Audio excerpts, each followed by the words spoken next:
Hello everyone, Dom here from Esports News UK, back with another late news stream recapping the goings on in esports in the UK and beyond.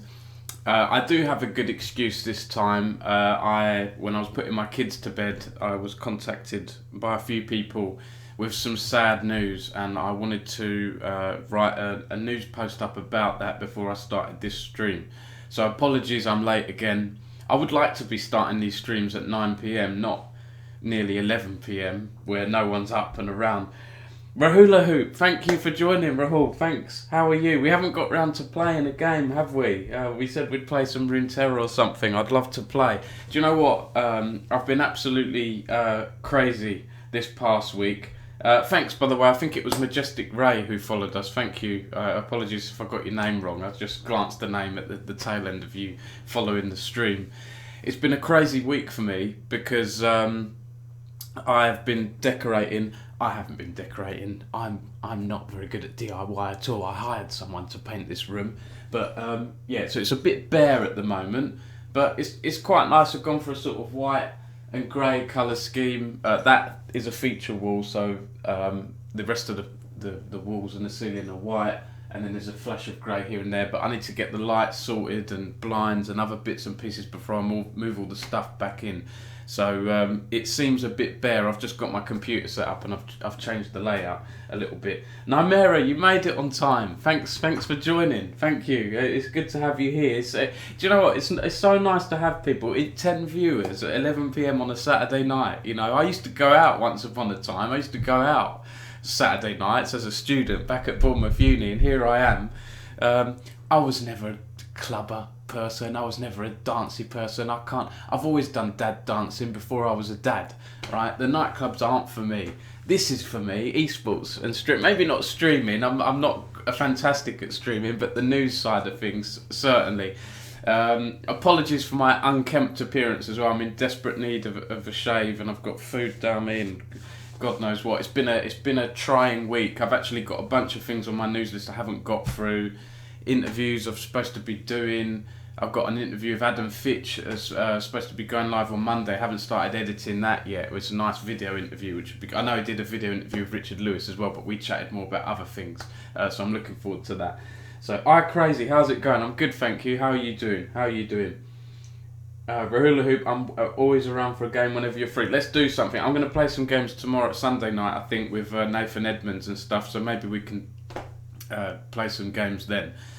So that's a quick update from me, everyone. No progress on funding for Esports News UK yet. I still need to. I'm deliberating. I've got some ideas of things I might do slightly differently with the funding before I start reaching out to people. But I've had a handful of people say, "Dom, send me your deck.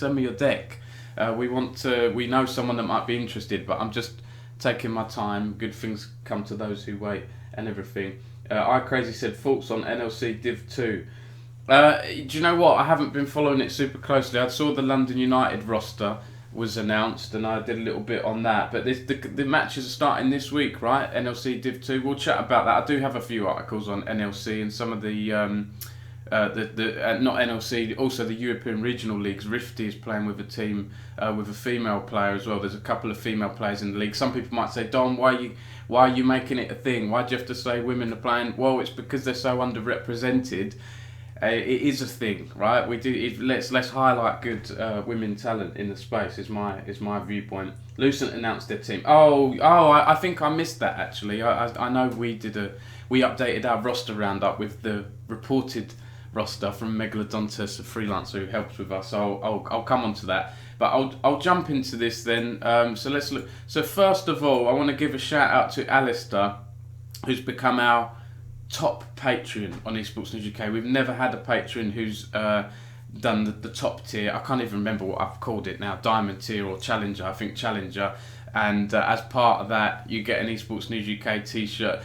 I had people in the past saying, Dom, I want Esports News UK t-shirts. Can I buy them? But I never bothered setting up a merch store or anything like that. It's very niche, isn't it, Esports News UK? I don't know if anyone would buy it. But shout out to Alistair. And there's some good modelling pictures from him on Twitter. And shout out to all you guys as well for following the stream. I really appreciate it. It's I do put hard work in, and I need to grow the team now because I can feel Esports News UK is growing to the next level, and I'm struggling to keep up with the pace. People sending me press releases, news.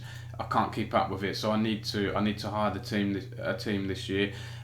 Quick thing before we jump into the news: anyone interested in Dota 2, women in esports, the Dota Valkyries, which promote women in esports in Dota, and we've got our next live Twitch interview. I'm not going to be the interviewer there. We've got Ray Nessa, who's coming on board to be the interviewer, who knows the interviewee well already, and it's Ruby from the Dota Valkyrie. So she's going to be talking about UK Dota, some plans she's got for grassroots Dota in the UK, and her recent silver medal win at the Global Esports Games. Okay, it's not the biggest tournament in the world, but there were a few semi-pro and pro players taking part there. They fell in the final, unfortunately, but silver medal is a great achievement as well. So I'm looking forward to that. That's next Tuesday at 3 p.m. GMT UK time on this Twitch channel. So please do support us there, and that's powered by MSI as well. So shout out to MSI as well. Kaltis, yes, Nymera, yes, Kaltis in the Balkans League, right? And I think there's another woman playing in the NLC Div 2 as well, which I'm sure you'll know about. Crazy said, wish Dota in the UK was good enough to invest into. Well, it's weird, right? Because the grassroots scene's never been big, and we don't have a lot of UK players. We don't have any pro UK players that are on a massive global stage. We've got a couple of good ones, I think, Into the Breach, a UK org. But then on the other hand, we've had things like ESL 1 Birmingham, haven't we? And the ESL UK Premiership Skirmish in Dota 2 and things like that. We have had, and the ESL 1 Birmingham sold out, didn't it? I think a couple of years. And so we do have, it's the same as League of Legends. We've got Dota and League of Legends fans here. Unfortunately, they don't care so much about the lower leagues, which is frustrating for me as a journalist following this stuff. So yeah. Let's jump into the news. I'm going to start with this one. It's not a nice story. It is a sad story, but it's right that we do these stories to pay tribute to people, and thank you to the people that messaged me about this, letting me know. We've got an Unreal Tournament legend from the UK who sadly passed away. Ast, I think how you pronounce his gamer name, Paul McGarity, who played in the old Unreal Tournament days. I would say before my time. It's not before my time, but I wasn't into esports back then, right? Esports was a lot smaller back then in the early 2000s, especially in the West. I didn't get much more into it until I think it was about 2012, 2013 I first played League of Legends. That's when I started following esports closely. So in a way, this was before my time in terms of me being involved in esports. Paul played for Dignitas. He also played Quake, as well as Unreal Tournament, and he was also a product manager for Play to Improve, like a FPS trainer product. I guess that's a bit like 3D Aim Trainer, right? I did look into the company. It looks like they were dissolved quite a few years ago. But there were a lot of nice tributes that came out to Paul. And a few people that are sort of UK esports OGs. Odie, of course, the founder of Dignitas, said, very sad to hear that my friend and one of my first signings in esports, Ast, has passed away. He was a very talented Unreal Tournament player. He represented his country many times. He leaves behind a young family, and the community has set up a fund. I will highlight this fund. This is raising very nicely. I will throw in a little bit after this stream as well. When I sat down to write the story a couple of hours ago, I think there was about 700 or 800 euros raised. Now we're almost at 1,300 euros out of 3,500. So this is obviously important cause, and my condolences to his family, friends, everyone involved. It's a very sad story, but there are some really nice comments that have been left on this GoFundMe page, and also let's come on to some of the other comments. Paul Challoner, of course the big British esports personality and retired host, paid tribute as well. Said he learned some horrible news this morning. A very dear old friend passed away today. Was an incredible UT player back in the day, and we shared plenty of matches, lands and boot camps together. My condolences to his wife and 3 children. Rest in peace, Paul. And Rams Singh, R2K, thank you for, if you're watching this, Rams, thank you for retweeting this article I did and chatting to me as well. Who said, rest in peace, Ash, devastated to hear this, truly only had his 36th birthday a few days ago too. I've only just turned 36, so stuff like this really hits home. And there were some nice things said also on the esreality.com website. I think this was set up by Sujoy Roy, another OG UK esports player. I'm not fully sure. But they've said, may you rest in peace, UT legend, you will be missed. So some nice tributes pouring in for Ast. And there is a video on here where a younger Paul Challoner is commentating over one of Ast's matches, a sort of epic comeback. Again, I didn't follow esports, I didn't watch these matches at the time, but I've watched this video and it seemed pretty cool. He came back from, he was like 5 or 6 points behind, and then managed to claw his way back and win right at the end. I'll try and play the moment where he wins right at the end. And unbelievable, with 1 second remaining, Ast has pulled the kill off, and we go to sudden death overtime. 15 all, and there's the Ast LG headshot, 16 to 15, and wow, what a finish to map 1. DM ranking proves to be a brilliant map as opening game between Ast and RMZS. Ast pulls out an amazing victory, 16 to 15. Would you believe it? So yeah, never nice to write things like this, but it's nice to pay tribute, and you know, for anyone searching for him in the future, they'll be able to find this and read about him. So that will always be there, immortalised. And Gems, thank you for tuning in. Gems, how are you doing, mate? He said, I played a fair few duels against Paul way back when in 04-05 on ESL and Clanbase. Always handed my ass to me, but always a gentleman. GGWP legend, rest in peace. Yeah, absolutely. Gosh, yeah, not very nice news, of course, but like I say, some good tributes coming in, and that's cool that you remembered that, Gems. Yeah, I didn't know you played. I didn't know you played Unreal Tournament and that back in the day. I did play Unreal Tournament. I had it. I just didn't play it that much, and I wasn't that good at it. I mean, back then it was fast. I could keep up with the fast gameplay, but I wasn't that good at it, and I was sort of interested in other games at the time. I was more of a Halo. I was Halo back in the day, rather than Unreal. But yeah, so it's at 12-5 at the moment, which is rising pretty nicely. So okay. Right, so and on the subject of money being raised, the 6 meme invitational raised over $5,000 for charity. So this is for people that don't follow Rainbow Six. There's a bunch of Rainbow Six personalities, including some UK ones like Desertu, who do a sort of fun thing. It first started last year because I think the 6 invitational was postponed due to COVID.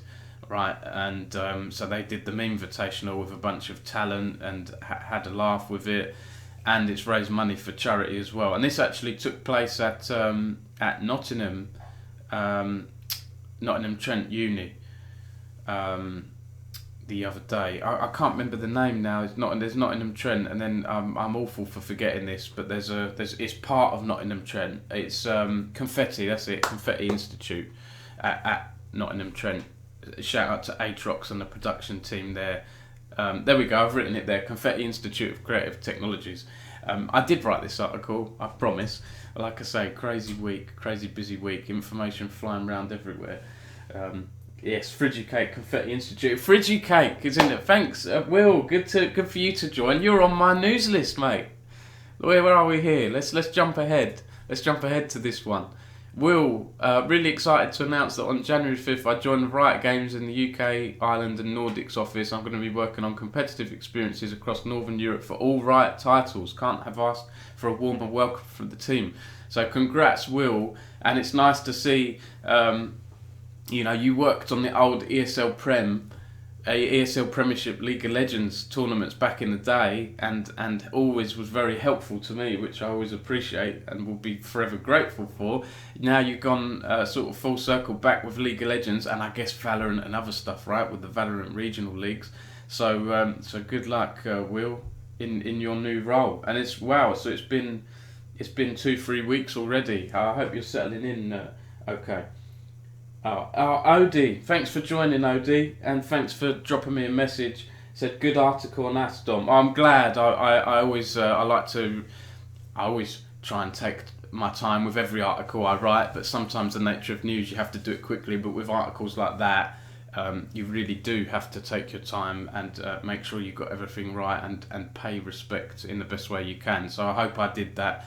With these kind of difficult articles, I've only done 2 of them now in my whole time for Esports News UK, and on both occasions I like to go down the pays tribute to route rather than other things that, you know, other salacious publications may go down, you know, mainstream press and things like that don't always cover stories like that very respectfully, which I don't agree with at all. So that's thanks, Odie, that means a lot.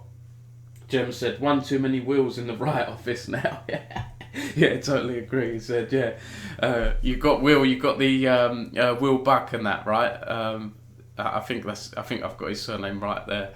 My brain is not working very well this week, so if I do get things wrong, just shout at me, guys. And the big story of the week, I mean, everyone was talking about it, is still talking about it, and will be talking about it for quite some time, right? Microsoft buying Activision Blizzard. I don't know who saw this coming. I'm surprised we didn't get any leaks. I think, was it Jason Schreier, I think, was tweeting a little bit before it happened, I think. I'm not fully sure, or may have caught wind and was working on a report and they announced it. But I think most people were shocked, so I'm surprised that because most of the discourse around Activision Blizzard has found its way into employees or press. You know, Kotaku have been all over, haven't they? The Activision Blizzard stories in recent years. I'm surprised it didn't get leaked, to be honest. Odie said Will Buck was a good player. Yes, was a Halo noob. Kappa, yeah. So yeah, I mean, this is the story of the week, isn't it? $68 billion. That is madness, isn't it? When I saw that figure, and I thought at first, well, that figure's been reported. No, it was in the press release. It's in the press release. $95 dollars per share. Is that right? I've got that from the press release, so it must be. Yeah, 68.7 billion. And when I saw this, I had to look at the Disney Star Wars acquisition again. What was that? $4 billion. This is $68 billion. I mean, the Star Wars deal, okay, granted it was a while ago now. That still seems new to me, the Star Wars deal. It was 10 years ago almost. Bloody hell. October 2012, Disney bought Star Wars. Oh, LucasArts and all of that stuff. $4 billion. This is $68 billion. That, I mean, it's crazy, isn't it? You think how big Star Wars is, but then again, you compare it to the likes of COD, World of Warcraft, giant franchises, even StarCraft, you know, Candy Crush, how big is that on mobile? So yeah, Cheese Lord said, I've had farts give more warning than this announcement. Very good, very good. Thanks for joining the stream, Cheese Lord. So yeah, I did an opinion piece on this because I knew every publication in the world would be covering this, and I wanted to do something different. And yeah, I as I was writing it, I at first my headline was why this is good news for esports fans and gamers. But then as I was writing it, and after I wrote it, I thought there are still parts of it. I don't know. I do think it's ultimately good in terms of, I think it's going to take a lot of the focus away from Activision Blizzard's criticisms, and I think I've put in my opinion piece, I think Microsoft will actually help Activision Blizzard get through this crisis that they're going through, because Microsoft's PR seems to be a lot better than Activision Blizzard. Microsoft are in generally good standing with the community right now, right? I think Games Pass, they've got good games, they've got Halo, which had looked to be doing some decent esports things with. Xbox, and they've done some good, Game Pass is on PC. They've got PC games now, haven't they? It's on, their games are on Xbox and PC. I think the stuff they've done with Minecraft has been, encouraging.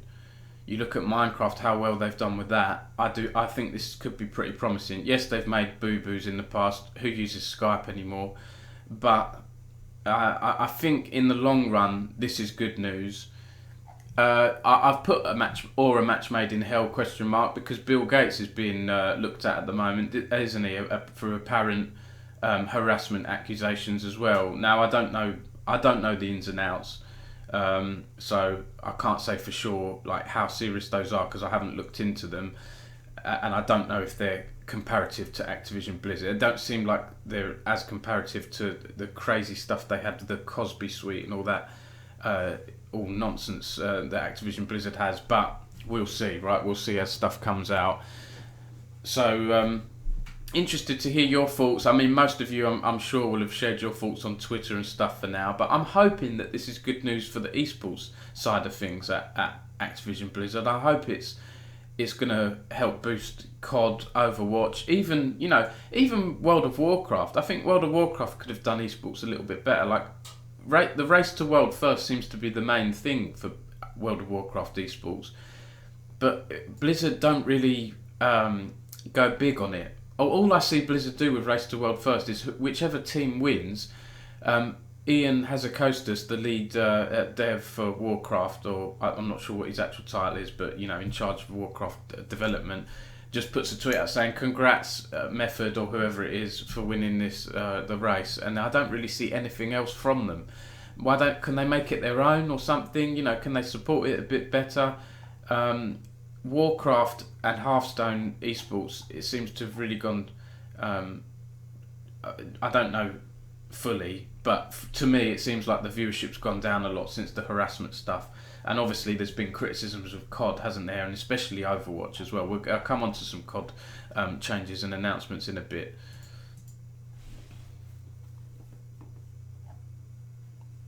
Gems has said, unironically, the 68 billion number makes sense when you look at all the infrastructure, non-liquid market caps.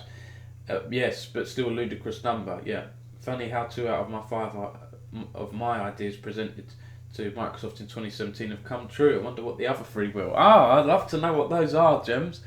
Odie, CDL has gone up this weekend. Oh, good. Yeah, I saw the announcement, the Esports Engine thing. Why don't we come on to that next? Because we'll link it in quite nicely. I've got it in here somewhere. Bear with me. Where are we here? Here we go. Esports Engine, a sort of service provider and a solutions provider, right, in esports, partnered with CDL to help with broadcast and production this year.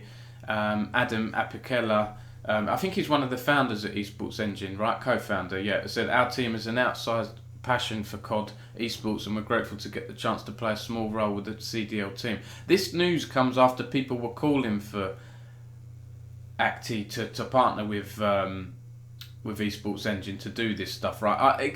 I don't follow COD super duper closely like I do League of Legends, but I believe Adam's team or something had worked on COD esports in the past, right? Before they set up it, or Esports Engine or something. I don't follow it super duper closely, so and I hold my hands up there. Maybe someone in the chat can correct me. UK Century said Hearthstone views went down when it switched from Twitch to YouTube. That makes sense. Yes. Yeah, Odie said they got a double whammy. Yeah, there was something else, wasn't there? Sold MLG to Activision, then Activision released them, then Vindex is made, and Esports Engine get it all again. That's it, Odie. You've done it. Thank you. I knew there was something to it. If I was editor of a COD news site or a writer for a COD news site, I would have done my research and found that out. So yes, thank you. Yeah, so it's gone sort of full circle, hasn't it? And it's come at a good time with the Microsoft announcement as well. So this seems to be stuff to get excited about for COD Esports. They obviously are a very good team at Esports Engine and they've done some good stuff. So there's more quotes here who are these quotes from? Vindex CXO and Esports Engine President Adam again. Yeah, okay. For a number of years, the team at Esports Engines worked closely with Acti, Blizz Esports to create unforgettable experiences in COD Esports. And Daniel Tsay, the COD League General Manager, said, I think the fans will agree the experience with competitive COD that Adam and his team bring to the CDO is going to be invaluable and will bring our season to the next level. I can't wait to get started with the Kickoff Classic. So I think that's overall good news, right? That's good news.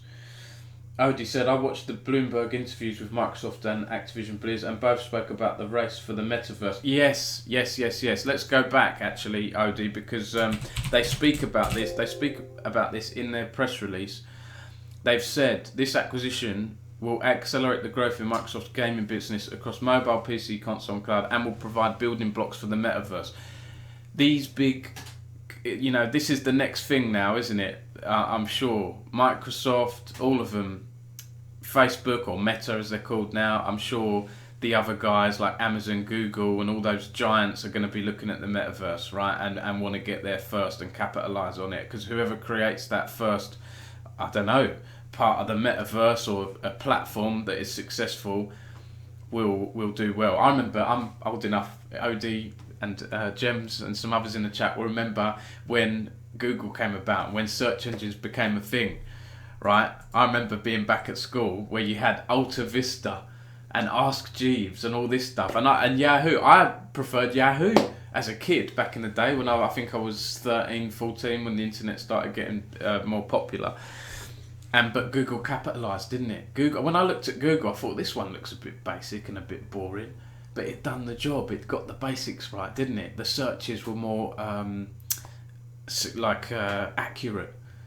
And then I remember it. I was at school and I remember within the space of half a year or a year, Google became the main one. And then the years after that, the others just died a death, really, didn't they? In terms of being used as search engines. So, yeah. Jem said, and those building blocks are the sharding tech from World of Warcraft, believe it or not. That's interesting. You've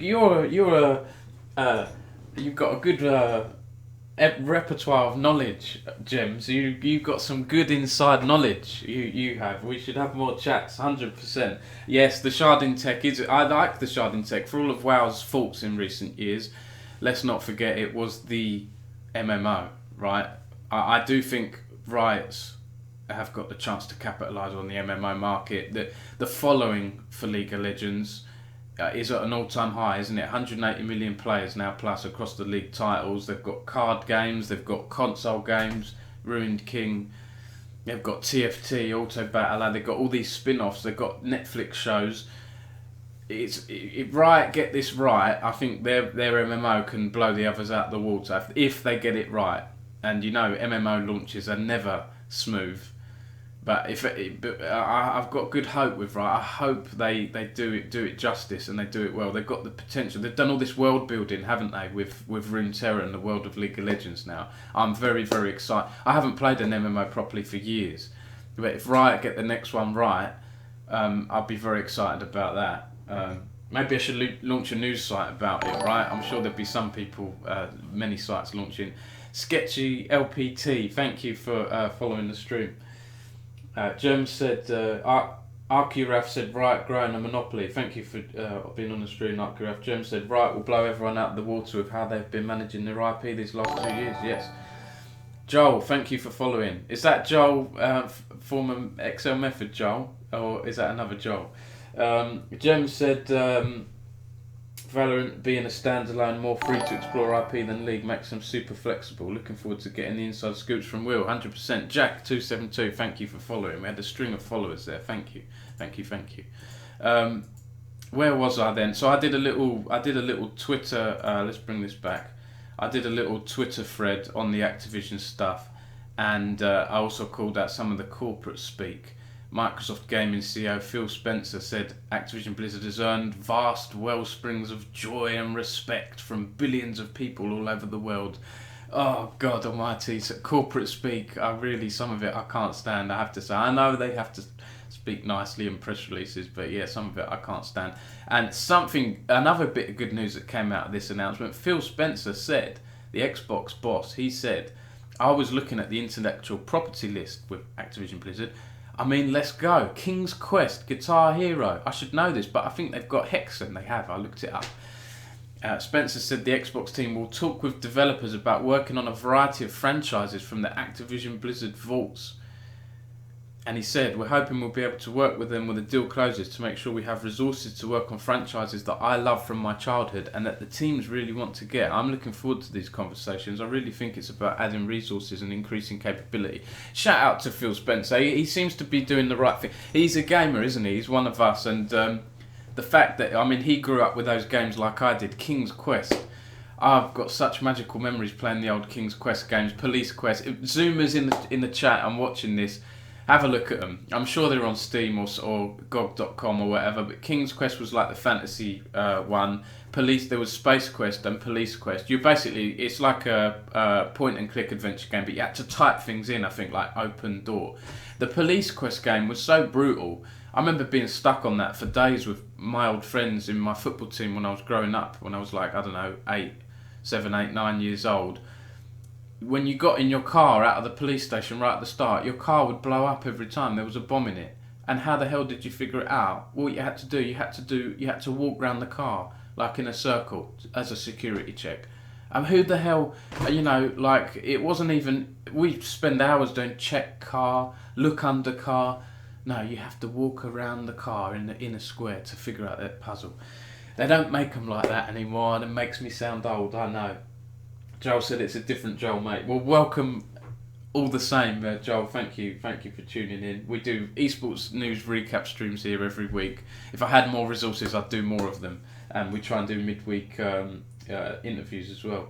Winbar said, "Who are you calling a Zoomer?" Yeah, no, I know there are some of us boomer types in the chat. Winbar, how are you doing? Thanks for tuning in. I love it that all this I get a regular crew joining. This is really good. Cheeselord said Zoomer reporting for duty. Jones said Microsoft will have to play carefully when mentioning old dormant IP usage in regards to how they will navigate all the government antitrust investigations. Yeah, that's true. I saw a few tweets from people from I think B2B journalists saying stuff like, oh, they'll be fine with the government antitrust investigation. Yeah, so what did I see? Some people tweeting saying, well, what's the regulators that check if you're monopolising in a market, that kind of thing, right? That Microsoft are monopolising. But I saw a few tweets from people, and I kind of agree with them that this isn't really a monopoly in the games industry, because the games industry is so broad, right? It is like a Disney buying LucasArts Star Wars. That's kind of how I see it. I know they're getting multiple franchises, but that's kind of how I see it, to be honest. So I think that's that. There was another cup just before we move on from the Activision stuff. Wall Street Journal, I can't see. Oh God, Activision Blizzard pushes out dozens of employees over workplace misconduct. There's apparently Bobby Kotick, the boss of Activision Blizzard, knew a bunch of things and tried to keep them and cover them up. To be honest, there are lots of other sites like Wall Street Journal and Kotaku that have covered this story super closely. Go and follow them. I can't even read any part of this article now because you have to sign up to register and all this stuff. The other thing that I saw was that Bobby Kotick reportedly considered buying out Kotaku and PC Gamer to reduce critical coverage surrounding Activision Blizzard and rebuild the company's public reputation. Absolutely crazy, isn't it? Does he not realise if he buys those publications and stop them writing truthful or not very nice things about him, that other ones are going to crop up? Oh, this isn't linking to a story. Other publications will just cover it. And that just shows you, doesn't it, if this is true? And I'm leaning towards believing that this is true, because from other reports I've read, PC Gamer and Kotaku didn't respond to requests for comment for this, and it just shows, doesn't it? A company, the leader, it comes from the top, the decisions and everything. Activision Blizzard have been rubbish with PR over the past few years. If this is their strategy to handling negative coverage, then that just goes to show you, doesn't it, why it's awful at dealing with PR. Let's just buy the publications that are criticising us. Like, dear God. Can you imagine that as well? The amount of people that would stop reading them. They would become Activision Blizzard news hubs, wouldn't they? No different to Battle.net or whatever. It's crazy, that. Absolutely crazy. London United. Hello, Mr. Dom. Hello, Mr. London United. How are you? Thanks for joining. This is a good... We didn't have many people tune in last week, and I thought it's because I did it too late, but that wasn't the case. So I don't know if there's an art to it, this streaming lark. Odie said, would think that story is a load of crap. Okay. Jem said, now that is a banger. Imagine how disconnected from reality that dude is. That's Bobby trimming the fat to get a bigger payout. Easy. But if he did buy Kotaku and unplug the servers, fire everyone, I doubt many would be sad, not going to lie. Well, that is true as well. I see Kotaku in two ways. I can see how they've frustrated people. But actually, I think they've done some good journalism over the Activision Blizzard and some of that stuff over the past year or so.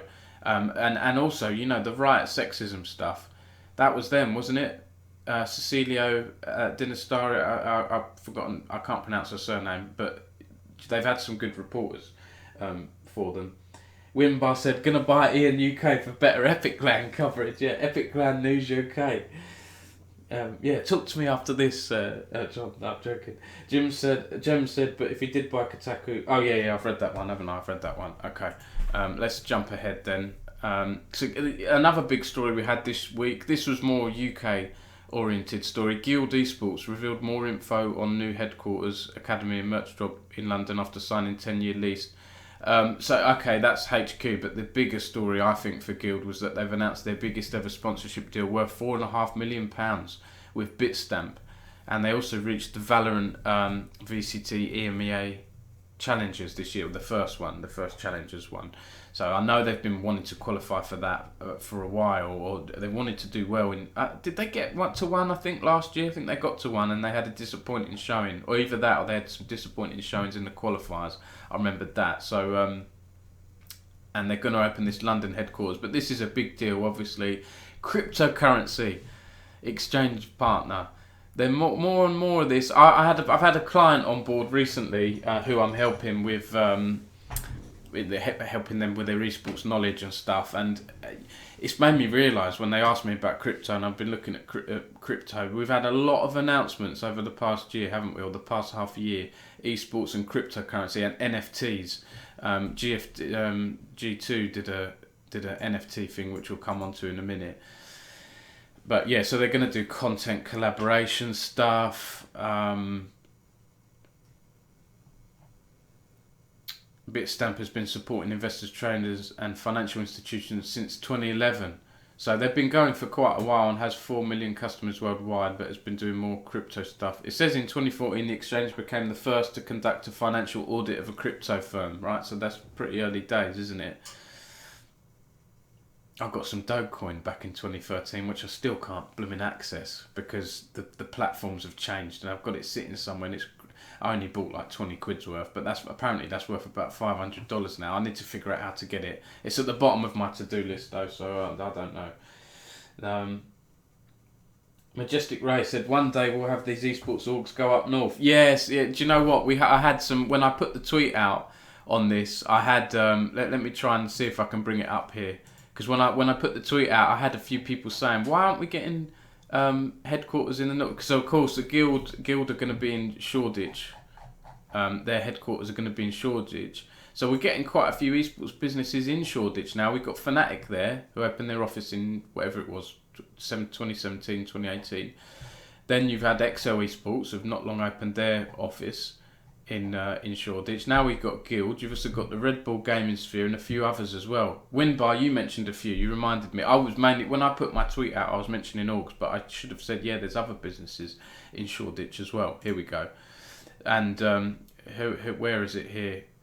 Mark Weller from Vex Gaming said, not us, we belong in the north.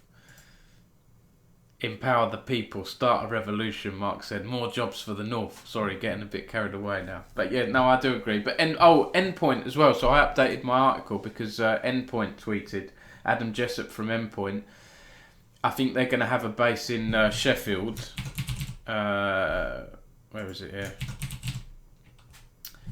but they're also their partners CEX are opening a new headquarters in Shoreditch as well, and Endpoint will have a dedicated space there also, alongside Endpoint's main HQ in Sheffield. So yeah, more and more down in thing. Now Odie said, "Where do I put the Ravens? Croydon?" Jack said, "Brum, please," and Odie said, "God no." Surely it's got to be near the Tower of London, hasn't it, Odie, with the Ravens and stuff? Can you get can you get a deal with the Tower of London and get a boot camp there or something? That'd be cool for content, wouldn't it? There's a free idea for you, Odie. You probably already thought about that, to be fair, but Winboss said, "We're staying in Cheshire, ain't doing that London stuff."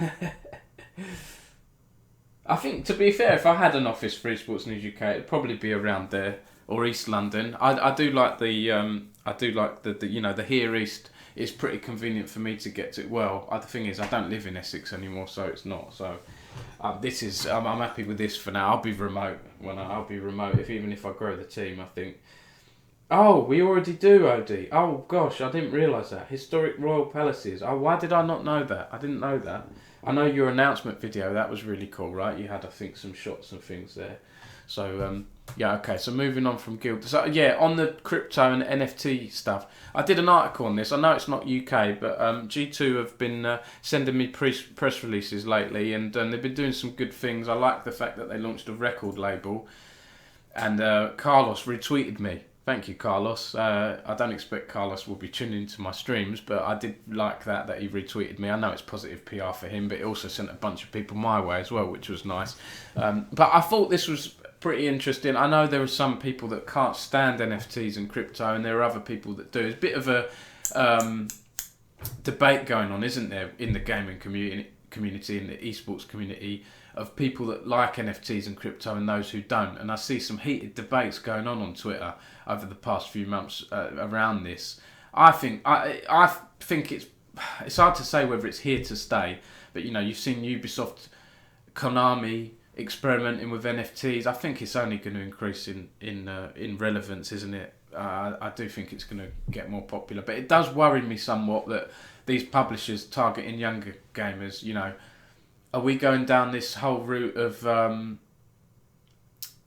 not loot boxes and FIFA, but it's not gambling, but it's putting your money in something where it can go up and down in value. And we have to be responsible as an industry, I think, with how we market this stuff to the younger gamers. I know this is probably Dad Dom speaking here, right? Maybe I have a different view if I wasn't a dad, but I do think we have to be. Some people have lost a lot of money with these packs and these loot boxes in FIFA. So I can see something similar happening. I can see NFTs and crypto getting some bad headlines in Daily Mail, and I think it's only a matter of time, isn't it, where things go wrong. I was promised this, that, and the other. We saw the Save the Kids scandal last year, didn't we?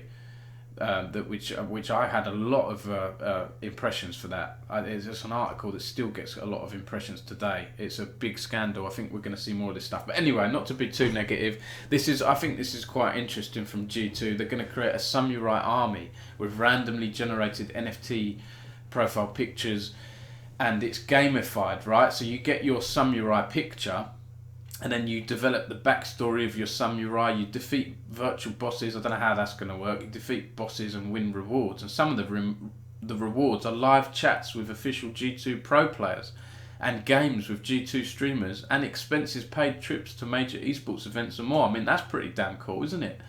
That's pretty damn cool. I don't know how much these are going to be yet, but it seemed pretty interesting to me. We'll see what happens. This was a long press release, by the way, and this is on the Solana blockchain, which promises to be energy efficient. It said minting G2's NFTs will use less energy and be more environmentally friendly than if done via other blockchains. A single transaction on Solana takes less energy than 2 Google searches and 24 times less energy than charging your phone. I mean, it's all PR stuff, isn't it? I'd love to know more info there from them, more detail on that stuff. What are your views? I'd love to hear your views. Okay, so we've got a few here. OD on hold thanks to COVID. Yeah, that's a shame. That is a shame. Odie said NFTs are the new postage stamps. Crypto crashed massively this weekend. There you go, ups and downs, right? Majestic Ray says gamified NFTs sounds like deals we get offered in our spam inbox on Twitter. Keck W. Yes, it does, doesn't it? It does. I do think these are. I think we're going to get more professional. There was a company, wasn't there? What are they called now? Benoit Pagotto. James, you'll probably know this. The guy that was at Fnatic, he set up a thing that got bought by by Nike.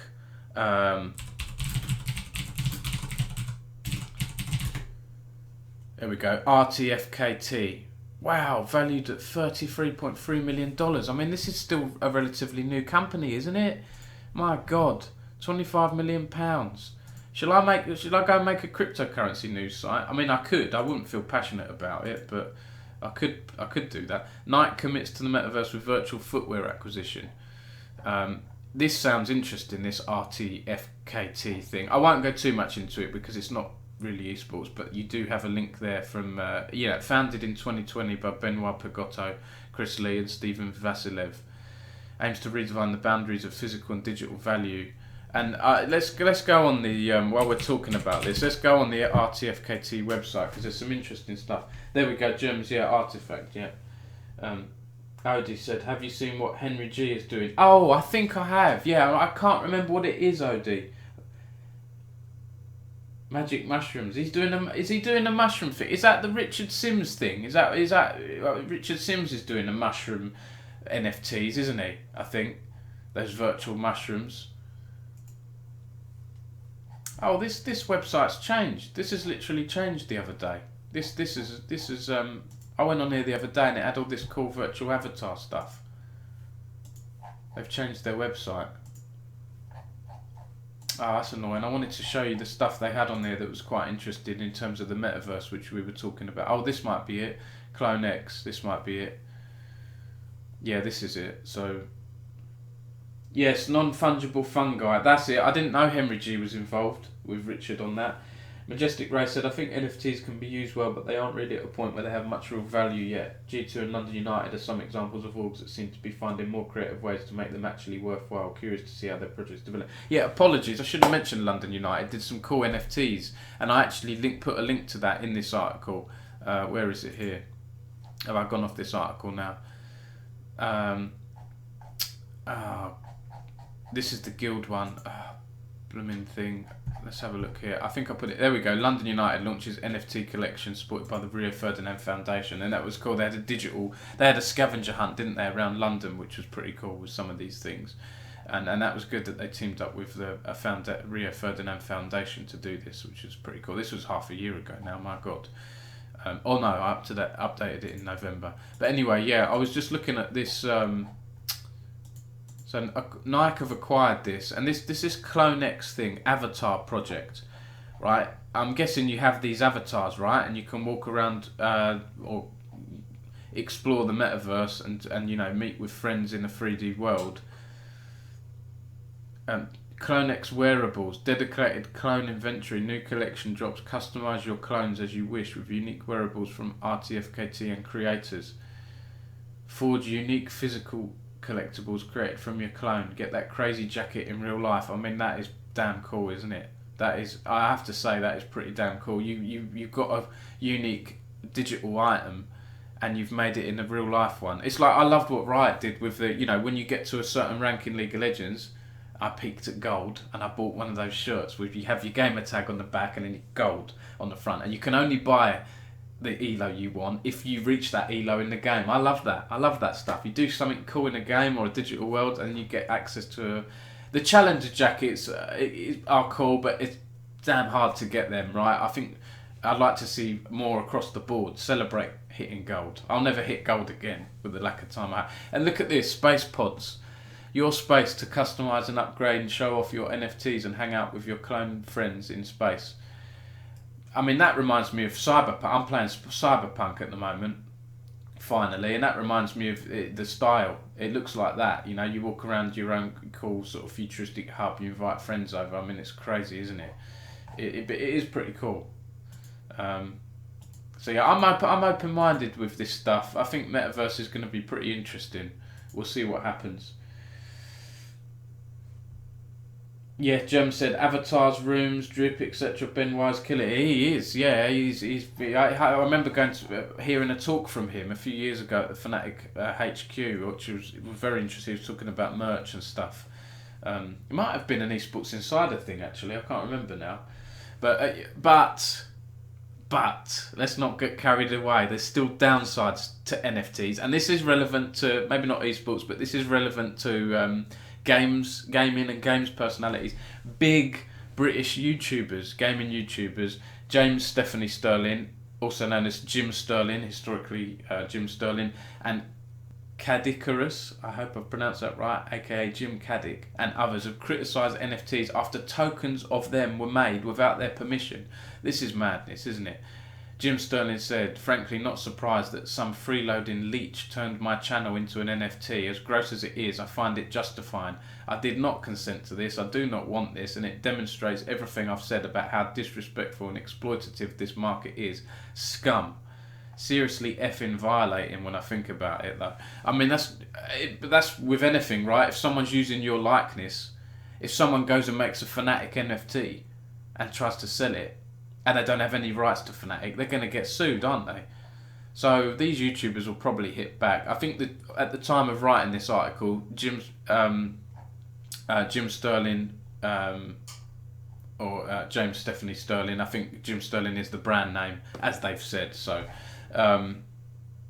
has been removed. That NFT's been removed. When I wrote this article, Jim Caddick's one was still up there on the OpenSea platform, which you can buy and sell NFTs on there, right? I haven't bought NFTs myself, so they need to police their platform a bit more, don't they? If people are putting up NFTs of brands that they don't own.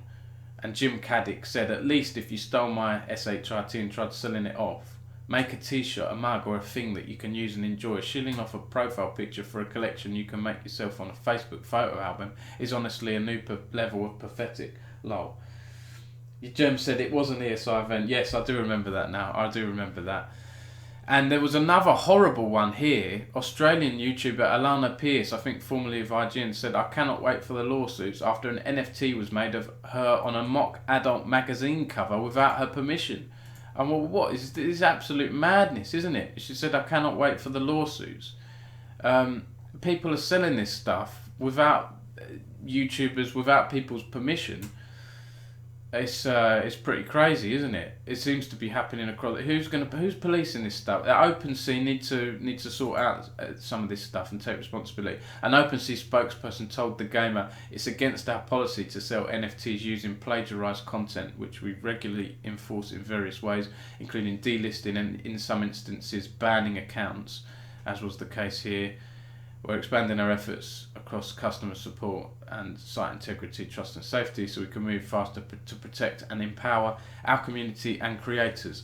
But not very encouraging. And shout out to James Stephanie who shared this, which is very kind of them, and said nice write up. I mean, this stuff really helps Esports News UK, really helps it. So I often find that if I write a story that about someone that they either like or it represents them in a nice way, they'll share it. Of course, if it's not in a nice way, they won't share it, or sometimes they do and have a go at you as part of the job, isn't it? But I've been watching Jim Sterling stuff for years. I think they've got a very good sense of humour and a good way at looking at things. In a way, in a small way, there are some similarities with Total Biscuit. Obviously, rest in peace Total Biscuit, different people, but the way that Jim Sterling criticised the games critics, right? Jim Sterling is a games critic just like Total Biscuit was, so yeah. Okay, moving on. Let's move on from NFTs. There are quite a few stories here. I'll run through this really quickly. Queen Mary's College, a sixth form college in the UK that teaches the esports BTEC, has partnered with Esports Cred to create an ambassador network of their sixth form students and staff members. I thought that was a little bit interesting. They've been doing some cool things actually. Queen Mary's College, they've got a nice facility, and it's decent to see. I know that their one of their teachers, James Fraser Murison, Director of Learning there, has really been pushing esports a lot. So I look forward to seeing what they do in the future. Reason Gaming, an old name. Jem said on NFTs, like SkillUp puts it, NFTs more like no effing thanks. Yeah. It's where did I put it here? Have I closed that article now? I've 1 second. I've got to bring this back up now. Because James definitely said something that was pretty funny here, because I quoted them from one of their YouTube videos, and they said, where is it here? Nasty effing things. There we go. NFTs. Nasty effing things. Okay. Right. Reason Gaming. This is a long running UK org. Reason Gaming have announced a Street Fighter 5 offline invitational featuring several top UK players. And actually, this is the first of a bunch of offline invitational events they're going to be doing. This is going to be taking place at Boscom's facility in Watford. That's a PC provider and repair shop, and will be streamed on the Reason Gaming Twitch channel. And there's some good UK players taking part in this. Just a Power, Four Fields, Hurricane, Belt Strike, and others. And the 8th player is going to be announced soon. So, always good, isn't it, to see more offline events. Unfortunately, they don't have live audience, can't attend. But Reason said it has plans to grow these events in the future to allow for live spectators and more participants. That's taking place January 29th. So, that's coming up very soon, next weekend. And other UK news, Manchester-based content creation org Horizon Union moves into esports after acquiring Apex Legends roster. I hadn't heard of these guys before, but they seem to have quite a few followers, I think 50 or 60,000 followers. They've been more of a content creation outfit, kind of like Lando Norris's Quadrant, but focusing on streaming and content rather than esports. I know he's moved into esports recently as well with Halo and stuff, but they've moved into esports, Horizon Union, with acquiring an Apex Legends all Finnish roster, and will be playing in the high level of Apex Legends, the global series, the Apex Legends global series. So I thought it was pretty good. It was a little press release that came in. I have done a lot of press releases this week because I've had a lot on, and I do worry that my site will become press releases news UK, esports press releases UK. But there you go. I do have a lack of time for things. So yeah, Horizon Union based in Manchester.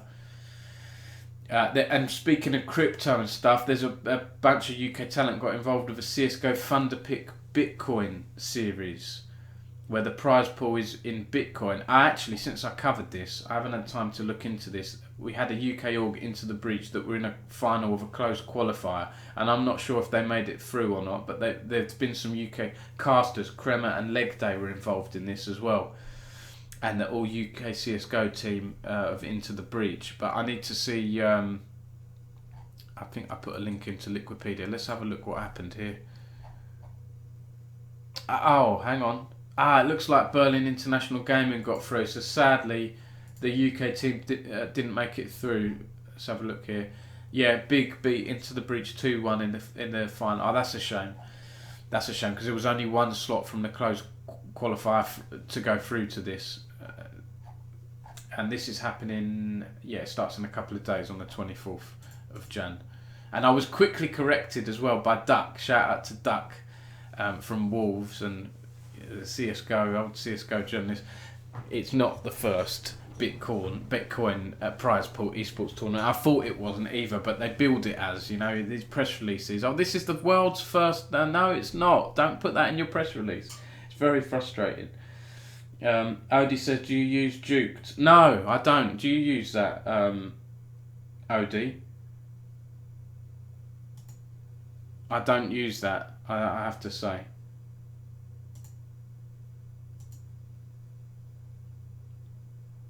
All the time. The new app is good. Yeah, there's an app, and do you know what I get confused with? There's Duked, and there's Jackson, right? Jaxon. This new app from Samsung. It's like an esports news app. Let me turn my heater down because I'm boiling here. I always get confused between the two of them. Yeah, I'll have to. Duke have a website as well, don't they? I think.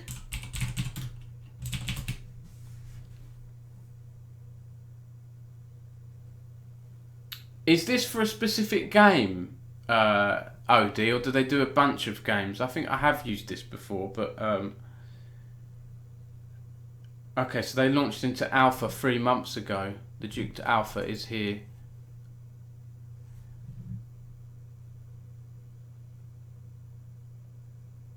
Fish sticks and co done good on that for sure, said Gems.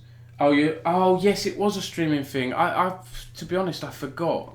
I think these guys contacted me ages ago, and I never got around to doing an interview or something like that. And it seems like they've gone into alpha now, right? I haven't followed. I should follow them a bit more closely.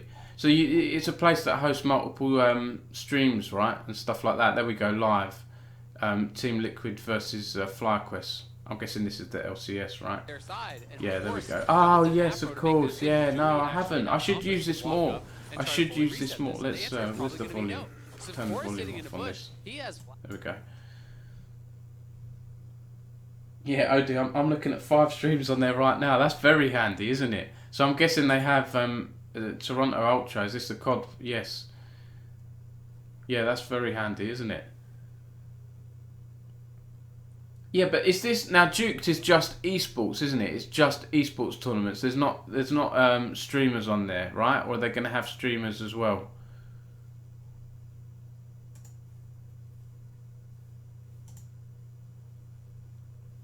Oh, so it looks like... Oh, okay, right. So they're not doing news. They're linking to existing news stories, but they haven't updated this in months. So it looks like they're not doing... They've halted on the news side of things. Esports only, yeah. Do you know what? My mind had gone for a bit. OD, I forgot about this. I thought I must have got the wrong impression. I thought Duke had stopped. Excuse me. I thought Duke something had happened to him. I'm thinking of another website that came about a few years ago that tried to do something similar to Duked. I can't remember what their name was now, and I think I've muddied the two of them in my head. Right, the app does the news. I'll have to get that. I have to get that. Do they do? Are they good on? Are they good on Twitter? I'm following them. A social network built for esports fans. Register for closed alpha. Okay, so they're going down the social network route as well, but it is streams as well. I've got confused with another brand with this. Right, okay. Well, that's good that they've done their alpha. Jem said no, they took a pivot when Twitch pushed their own esports tab. That's what happened. Yes, I remember that now. They could do that simply because Fishstick pitched that tab to Twitch in 2015. Okay. The multiple stream tab, Odie said, click top right. Okay, let's go back on there. You guys are helping me here. This is good, right? And this is the benefit I'll have if I'm part of a team, right? This stuff I'll have people to keep me up to date on stuff. Where am I? Do I have to log in? Follow mode.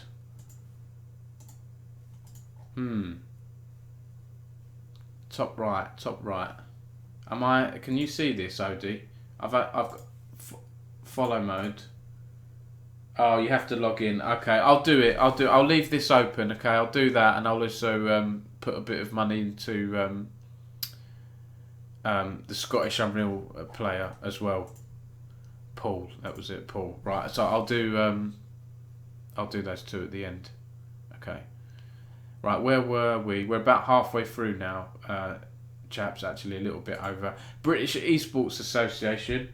I know not everyone, it can be a bit political, right? There are supporters of British Esports, there are fans of British Esports, and there are those that aren't big fans of British Esports.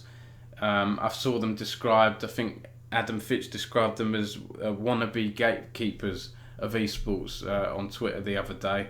But I think this is positive news. They're going to open a performance and education campus at Riverside, Sunderland as part of a multi-million-pound investment. It's a car dealership. It was a car dealership. How cool is that? A car dealership turned into an esports performance centre.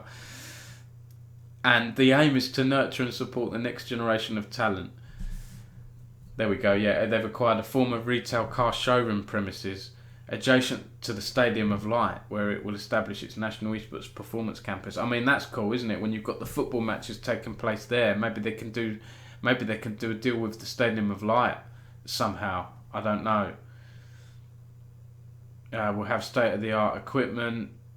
We'll offer educational and coaching courses for players and other roles within the esports industry, and we'll feature esports classrooms, performance rooms, streaming booths, and an arena space. And we'll host regular esports events, community tournaments, summer camps, and be used as a training base for the Great Britain esports team, which recently took part in the Global Esports Games in Singapore. Like I was saying, this interview which we got with Ruby, who was one of those players who received a silver medal in the women's Dota 2 tournament. And they've all talked it up. Game-changing development. The quotes from Sunderland City Council. It's going to have, there's going to be a full refurbishment and an extension plan to the current 11,000 square foot space set to start this month. So there we go. Chester King, CEO of British Esports, told the BBC, "We're like the FA, the Football Association of Esports. We run grassroots tournaments and look after the national team." It says the move into Sunderland will initially create 20 jobs in the city. So there we go. That's an artist impression, that thing. That's a mock-up. I think it looks pretty cool, doesn't it? It's still a car dealership. Can we get an esports car in there or something? Can we get Mercedes involved like they did all the cool stuff with ESL? So yeah, that's all talked up. Odie said DJ Wheat left Twitch yesterday. What for? For Duked, Odie? Well, I'll tell you what, I'm very lucky with the... Oh, sorry, left Twitch. Of course, he was working there, wasn't he? I'm an idiot. I'm an absolute idiot. Achievement unlocked. Worked at Twitch for 10 years. Okay, no, hang on, that's an old one.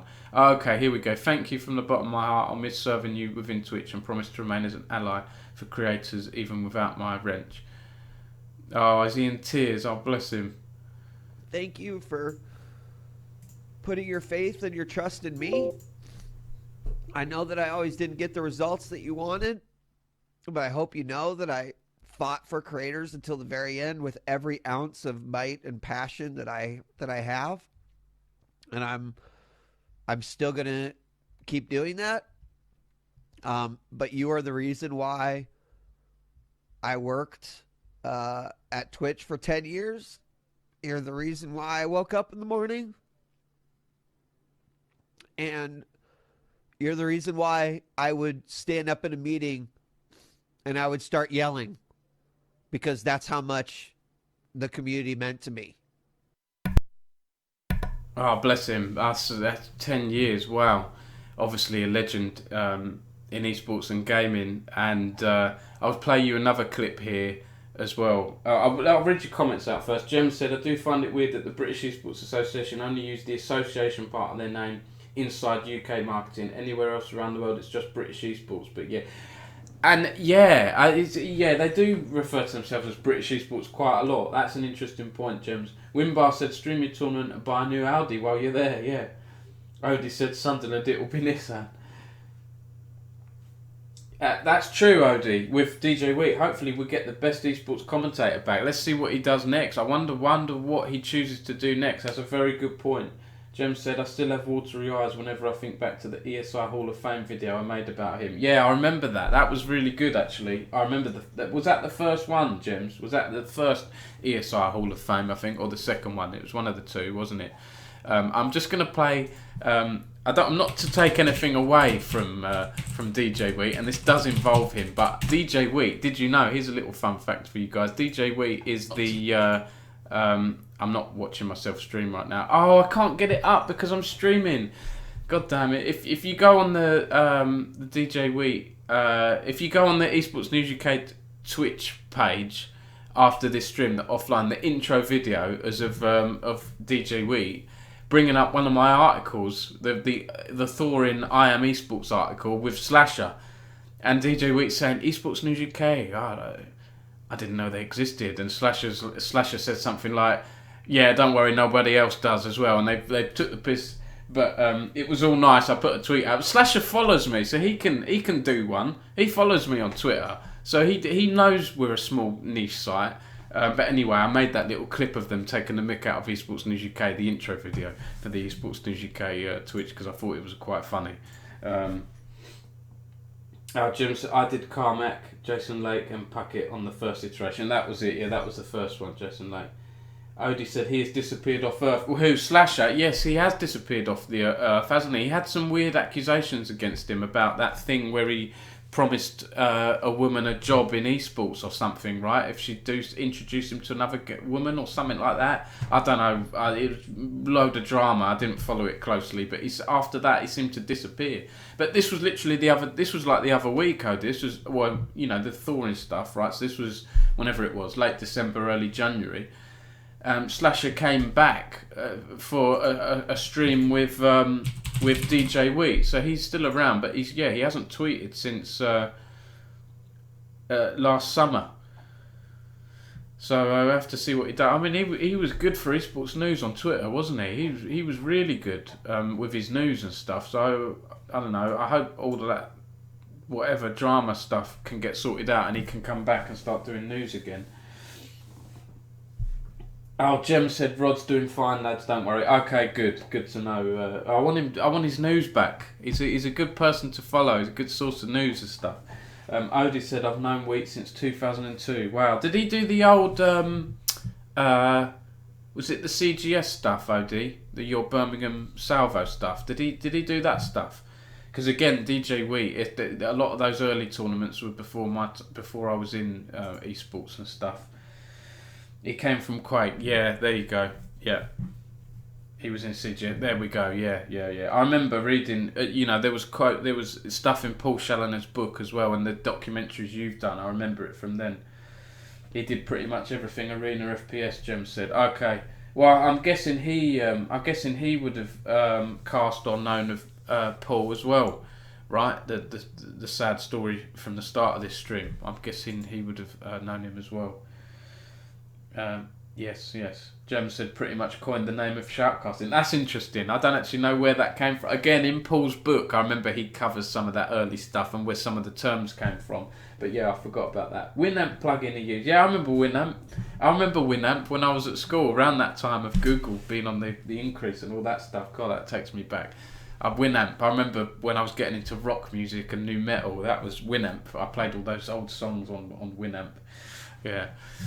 This is a smaller story. It's, sim racing. It's its own niche of a niche, isn't it? It's its own thing. A lot of esports fans, League of Legends, COD, CSGO, don't really care about sim racing, but racing fans seem to care about it. And this is a good little UK angle here. British driver Oliver Rowland won the 24 Hours of Le Mans Virtual with Team Redline last weekend, along with Filip Drugovic from Brazil, Jeffrey Reitveld from Netherlands and Michael Smidl from Czech Republic. They topped the podium at the legendary Circuit de la Sarthe. I hope I've pronounced that right. And it was a double win actually for Team Redline as well, because they took first place in the LMGTE category as well, so the other cars, right, other virtual cars. And Oliver Rowland, he's not an esports player first, he's a British Formula E driver, right, for Mahindra Racing. So he said there's everything that goes into a normal race weekend, and probably more goes into this, esports, because we spent so many hours practicing, and how much the real drivers were putting in as well to get the result that ultimately we achieved. This result shows that anything can happen. I wasn't the fastest in the world, but it's a 24-hour race, and we kept our heads and didn't make any mistakes. So yeah, congrats to Oliver and the team. It seems pretty cool, and there's the winning moment here. Let's fucking go. TSN. Let's go, boy. Can you... I feel bad here. Yeah. What is TSN? Because there's TSN. I know TSM and Reggie and all that, and Team Solo Mid. What's TSN? Team Solo Nod? I feel bad for not knowing, guys. You're going to have to fill me in. Don't leave me hanging.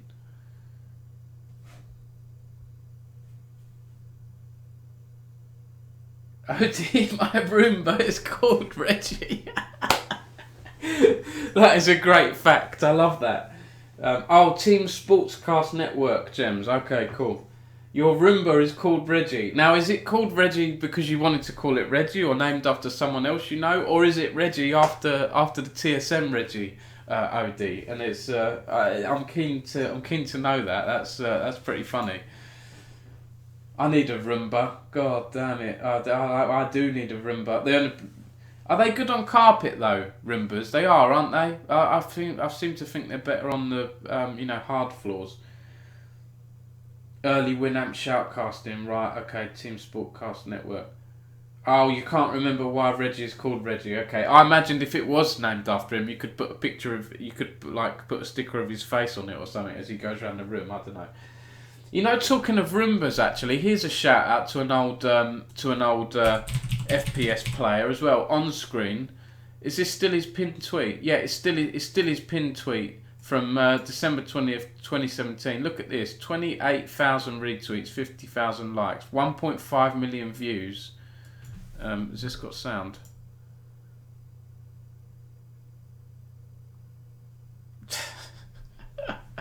I'm guessing that is his cat on one of those things.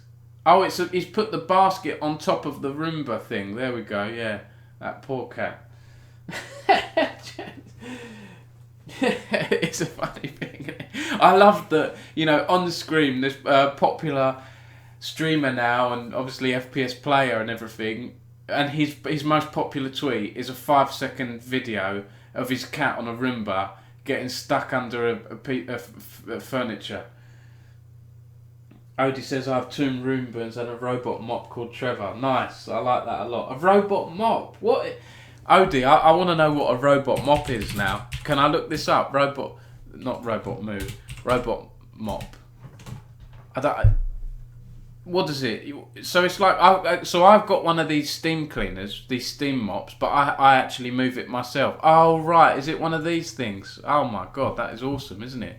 So this is, okay, so I'm guessing this is good for hard floors and stuff like that. Wi-Fi connected robot mop. iRobot, Brother Jet. iRobot? That's a film, isn't it? With Will Smith in it. Have they got the permission to do that? Oh, well, I guess a film, I guess so. I mean, you wouldn't call a product Independence Day though and get away with it, would you? Not Independence Day, it's not a good example. The Matrix or something like that. Wow, I'm impressed, Odie. I am impressed. I think I need to get funding in for Esports News UK so I can buy stuff like this, right? I need. Do you know what I'd like? I'd like one for the garden. You got one for your garden, Odie? Have you got the full collection? Because apparently you can get them. I've seen them. You can get them for your garden as well, right? But it takes a while to cut the grass, obviously. But it saves you time. God, we've gone off on a tangent, haven't we, guys? We have. We're still holding above 10 viewers. We're doing something right. Oh no, we've got 4 dogs. Scared they would get chopped. Yeah, that's a good point. Yeah, good point. Okay.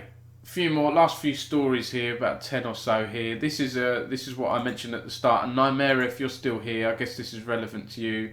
We spoke about this UK experienced top laner now. Rifty's been around since I set up Esports News UK back in 2015. He's joined Valiance in the Esports Balkan League, which is a European regional league. It's a non-accredited European regional league. It's still an official Riot one though, but it just means they don't have an offline finals and stuff like that. And he's playing with a female ADC player, Cultis. Have I written that right? Cultis, yeah. I keep thinking it's Catlis. It's not Catlis. It's Cultis. It's the L and the T. Cultis. And I think they won their first match the other day. So, I mean, this is good. I've heard good things about Cultis. I haven't watched any of their matches. I should do. I've heard good things about her. And the people are saying she's one to watch. She's a player to watch. Cultis said, it's super exciting to be playing in an ERL 1 for the first time. I'm very grateful for this opportunity and won't waste it. Looking forward to seeing how far we can come as a team. Thanks for all the support. It's been overwhelming recently. And there's a cool video I've linked to in this article. So I posted this article up around last weekend. I think it was January 16th. Oh gosh, that's a bit loud. But a cool video here from Sweden. Look at this. The official Sweden. I'm guessing this is like the tourist board or whatever of Sweden. This has got 250,000 views all about Cultis. Maya Henkel, her name is. That's a cool little video. Have a watch of that if you want to know more about her. Maybe she's a future decent League of Legends pro. Let's see. So, European Regional League players, I think some of them are good enough to play in the LEC in the top level. We've seen that, haven't we, in recent years? We have seen some struggle to make the transition, but we've seen some like Adam, now at Team BDS, formerly of Fnatic and Carmine Corp, do well. Or at least establish himself firmly in the LEC, right? And he went to Worlds, didn't he, last year? So good luck to her and the team. Let's see how they do. And also, there's another woman playing in the UK, Ireland and Nordics NLC Division 2. Where have I put? I've mentioned her in here. Oh God, where is it here? Oh, there we go. Yeah, Sena, ADC for Lundqvist Lightside in Division 2 of the Spring 2022 NLC, which starts this week, I think. So that's good to see more women players playing on mixed teams in League of Legends as well. LEC results really quickly. Or spoilers, I hope you haven't seen that. If you don't want spoilers, pause this stream or look away now or mute me for about a minute or so. Yeah, so we had Rogue. Oda, you must be happy. Your Rogue boys have been doing well, haven't they? What is that, 4-5 in a... Did I see 5-0 earlier? I think. They won 5... Their first 5 games, 5 out of 5, I think, Rogue. Unless I've got that slightly wrong. I think they've got 5 out of 5, haven't they? Vitality have had a good week, picking up 2 wins. 2 out of 2, compared to their 3 losses last week, which is really surprising. And Fnatic have been on a roll as well. G2 doing well too. Excel picked up a win. Sorry, I was looking at Friday's ones. Excel picked up a win today. There we go. Yeah, Rogue picked up wins, haven't they? Yeah, 5-0. Played Fnatic Friday. Yeah, but man, you guys, you do so well.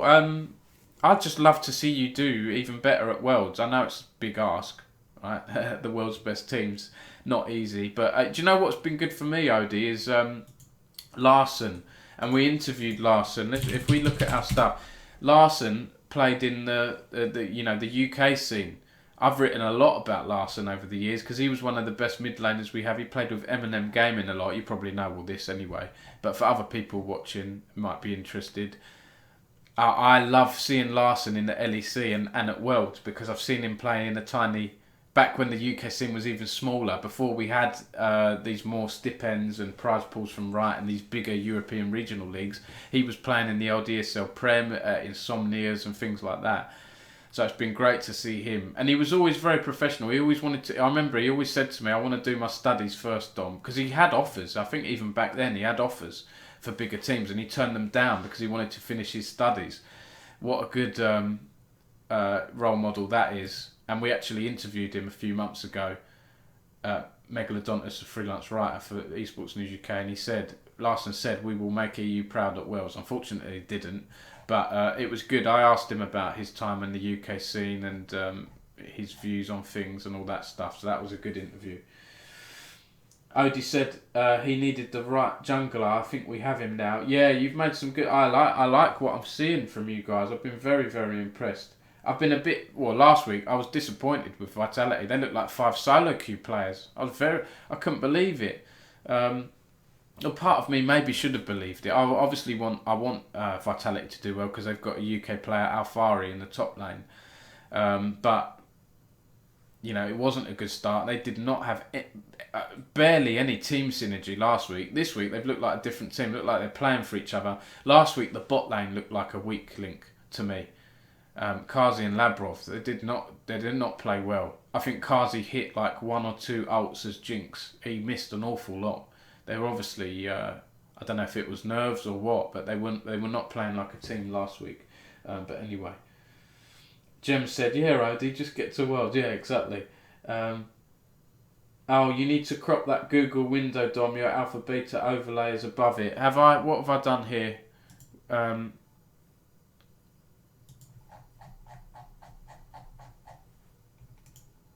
Google window. That looks okay to me. Do you mean when I search on Google? Do you mean when I search on Google I've cropped it out, have I? Let me do a test search.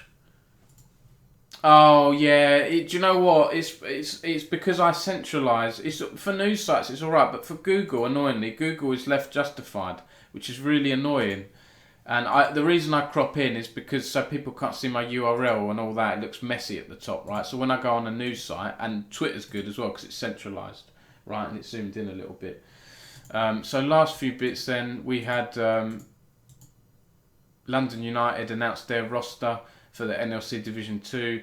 I won't go too much into roster stuff. I have I've let other people do it. I've got a roster roundup on the site, and actually shout out to Middlecott, who I missed his stream, unfortunately, yesterday, but looked like he did a good stream yesterday. Anyone interested in that, did a tier list. There we go, tier list stream done and dusted. Go check out Middlecott's Twitter if you're into all that stuff. Nymera, if you're still around, I'm sure you've seen this already and probably watched the stream and or was part of it, right? So yeah, I'm not a tier list person. I'm avoiding that drama, and I'm not an expert enough. I'm not a challenger tier player. I leave that to you casters and experts for doing all that stuff. On the NLC, a Riot spokesperson finally got back to me. I did an article. I'm really happy with this one. This did well on Reddit just before Christmas last year. Me and Megalodontus teamed up to find out that NLC Division 1 was going to feature €200,000 in prizing and financial subsidies for teams. A Riot spokesperson got back to me and said that Riot has set a €50,000 minimum for any of its accredited ERLs. That's minimum. Okay, so that I've actually said, I went back to Riot, said, is that per year, is that per season? Can you go into detail? I haven't heard back from them yet. So minimum. So, but as I understand it, this is correct. This 200,000. So yeah. But it's good that they've got that as a minimum. It's some decent pricing. There's a whole bunch of ERL. So that's a lot of money when it all adds up. They're putting into that system, which is good.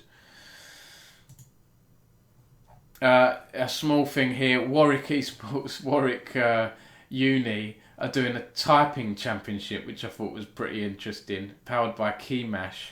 And Gennaro and Doctor, both two good casters. Gennaro does streaming as well. They're going to be streaming that. I would have liked to take, but I'm quite a fast typer. But I couldn't make it. If you had to agree to go to the final. If you got to the final, you had to agree to go to the uni, and it's just way too long for me to go to. Way too far. But that's that. And this, I should have covered this. Oh no, this is separate to the COD stuff, isn't it? This is Adam Fitch's last piece for Dick Zerto. He's moving to Hitmarker. And like I say, I have an in-depth chat with Adam on coming out on Monday, chatting about esports journalism and all this stuff, and the stuff he'll be doing at Hitmarker. But yeah, his last piece is he's interviewed the ESL Pro League Commissioner on saving North American CSGO. I haven't actually read this, apologies Adam, I haven't read this article yet, but I saw it crop up. I've had all this stuff with my office this week. I haven't been on it as much, but I don't think this stream's been too bad, has it? I've covered some decent stories. Yeah, so their plans to revive a region that's taken a beating over the past 2 years. Tackling ecosystem-wide issues. So I haven't read this, but it details the decline of North American CSGO. As you know, CSGO is not my expertise. I do sometimes cover UK CSGO stuff, but I don't follow it super extensively. So this is detailed. Look at this. It's chunky paragraphs here. This is going into some good detail around reviving North American CSGO. I haven't read this, but it got shared a bunch on Twitter. Oh, wow, this is pretty in-depth, isn't it? This is quite a long piece. Okay, so if you're interested in CSGO, there's a couple of events here I want to follow and see how UK teams do in this. This is the RLCS Winter Europe Regional Event 1, the Apollo Open. Actually, this finishes later today. Okay, we've just gone midnight, so this finishes later today. How are we doing? How are the UK teams doing? Endpoint are in the lower semi-finals against your old team Dignitas OD, so that takes place later today at 5 PM GMT. So let's see how they do. I saw a bunch of tweets from Endpoint raving about that actually. Unfortunately, Williams Resolve, another UK org, were beaten by Dignitas 4-0 in the lower quarterfinals. So we'll see how they do. BDS and Queso are in the upper bracket finals. I don't think they have any UK players. Oh, sorry, Team Queso have a bunch of UK players. I didn't realise that. I think they may have changed their roster recently, because I'm pretty sure Queso didn't have UK players last year, unless I'm mistaken. So that's good. Majestic Ray said, I thought I was a fast typer until I saw some other people's time. Oh, did you take part in that? Are you in the final, Ray?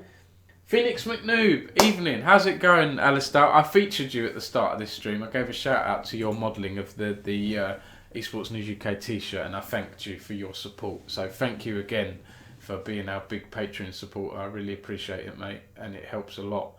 And it looks good on you, that shirt. It's yeah, and I said at the start, should we have a merch store? I don't know. Valorant Champions Tour 2022, Europe Stage 1 Challenges, close qualifier. What a mouthful that is. I mean, look at that. That's 11 words if you're including the numbers in there. It's 11 separate things. I'm not a big fan of Valorant's esports setup, I have to say. I do think it's pretty complicated. This is too long, this, for me. Valorant Champions Tour. I know it's VCT as well. Europe Stage 1. I don't like all this Stage 1 stuff. I'm a bit fussy with it. This is too long. This is a journalist complaint, this. Because I don't want to write this out every time I cover. Oh, God. Anyway, enough moaning from me. So this concludes... this also concludes later today. And who else we've got left here? XL Esports against London United in the lower bracket final. So let's see how they do. G2 have qualified. They beat XL in the upper bracket final. Oh yeah, and I saw this. There was a lot of people talking about this on Twitter. Yesterday was this. Yeah, January 21st. London United against Team Vitality. Oh no, what am I talking about? Sorry, London United against 10 Star, lower bracket round 2. So London United have done well, haven't they? Look at this run they're going on in the lower bracket here. And now they're up against XL. Well, but that's cool, isn't it? Because that means at least one UK org are going to be qualifying. I'm happy with that. And their rosters as well. I think they've both got some UK players. Oh no, London United don't have UK players, but XL do. They've got Mo and Aussie. Aussie they recently brought in. So it'd be interesting to see how they do. Gems is off. Thanks, Gems, for tuning in. You're off to watch the boys in the Road to Rag. Just got to the last boss. Good luck. Take it easy, mate. Chat OD, win by Bearman. Much love, Pete. Thank you for tuning in, Gems. I always appreciate it. Take care, Mark. Majestic Ray said, unfortunately not taking part in the tournament for similar reasons to you. Newell had a 24-hour giveaway and I felt proud of myself for getting 130 words per minute, but I got destroyed by some other reply. I haven't done my... Shall I do it? Is there an online one, Majestic Ray? Shall I do that now? I'd love to have a go and see what my words per minute is, or does it take too long? Let me know, because if there's one that I can do in like 30 seconds to a minute and it tells me my speed, I'd love that. Although I will say as an excuse, this keyboard I'm using here isn't the fastest keyboard in the world. I have a Cooler Master one that I've had for a while now. Oh, I can't... Hang on a minute. I can't lift this up. Hang on a minute. Breaking things. Can you see that? You can't see it that well. I can't lift it up because I can do it upside down. There we go. It's a small form factor one, but it's very clacky. It's blue keys and literally blue colour, but it's also blue keys as well. And it's very clacky. To be honest, I don't know why I don't have a keyboard that's more suited to typing. I just use this gaming one as well. So that would slow me down. I think if I had a... What the hell have I done here with this? What am I doing with this? Hang on. There we go. If I had a sort of thinner one, I think with my Surface, I have a Surface Pro. I think with my Surface Pro, I'll be able to type a lot faster. Oh, you can find the link they use. Let's do that. Let's do some late night typing. I've still got 11 viewers. It's half midnight. I'm happy with that. Thank you everyone for tuning in. We're nearly finished with all the news here. Let's bring this back up. Radiant has launched a $15,000 Women's Rocket League tournament. Shout out to Jake Nordland, who did a bunch of stuff for us before joining Esports Insider, with a feeder site for Esports Insider still. So that's pretty cool. Some more women in esports stuff. That will take place February 26th to 27th, towards the end of next month. And this is a Dignitas thing, isn't it? I'd love to get your views on this if you're still around, Odie. Dignitas, this Radiant thing they're doing. Was it Dignitas or was it? Am I getting confused? New Meta Entertainment. There we go. The parent company of North American Org. That wasn't always their name of their parent company, was it? New Meta Entertainment has launched a women's gaming and esports media platform. Yeah, that was a few months ago now. But they're doing tournaments now they're doing women's tournaments now. The event will be produced from the Verizon 5G Gaming Center in LA. Okay, so that's that. Oh, damn it. Ray, the links. I don't know if it's Nightbot or whatever it is. I need to turn this off because I have a small stream and I don't want links to be removed. Maybe you can do it another way. I'm just trying to think. DM me it on Twitter. DM Esports News UK on Twitter. I think I'm logged in as Esports News UK. No, I'm not logged in. Oh, that's annoying. If you DM me it on my Twitter, on here, and I'll bring it up. Let me know, and then I'll get it that way. If that's cool.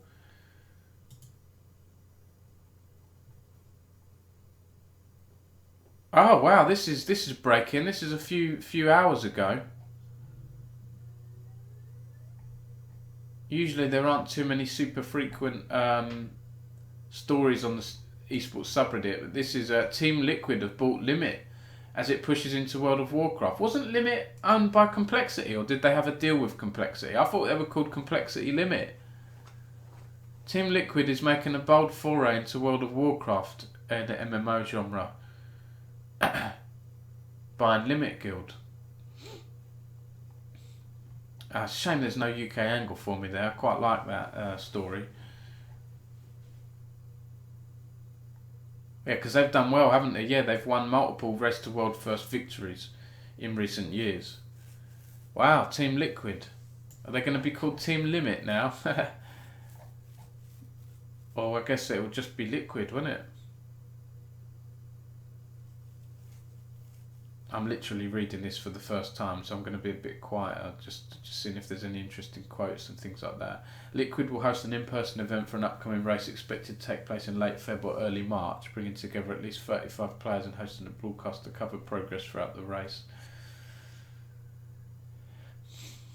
Can we get a Race to World First in Final Fantasy? Is there a race? Do any of you watching this play Final Fantasy? Is there a Race to World First in Final Fantasy? I'd like to know.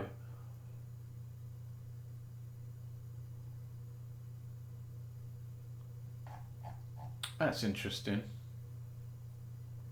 I might retweet that actually. I do think that's pretty interesting.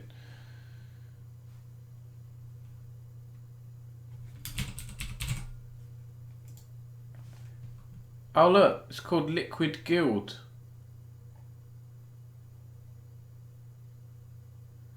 But that's confusing, isn't it? Because it's got Liquid Guild. We're beyond excited to become Team Liquid. That's confusing because it's got Liquid Guild instead of Limit. Although I guess they have Limit at the start, don't they? I'm going to retweet that because I think that's a good story.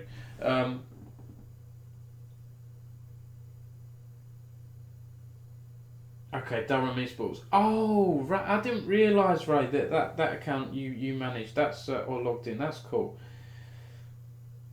Jack said, not going to lie, Durham Esports Twitter is one of the best uni esports there is. What is your Twitter? Well, I guess I'll see it in a minute, won't I? I guess I'll see it. I can't remember. I have seen it. I think I'm following you guys, but yeah, I'll see it in a minute, right? When you message me.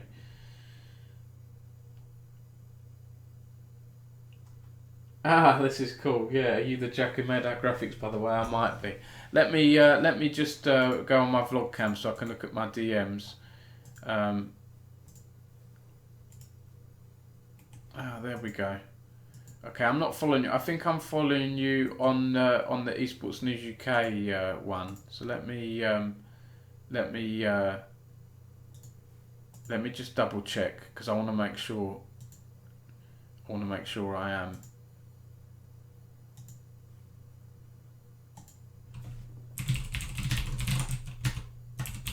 1 second.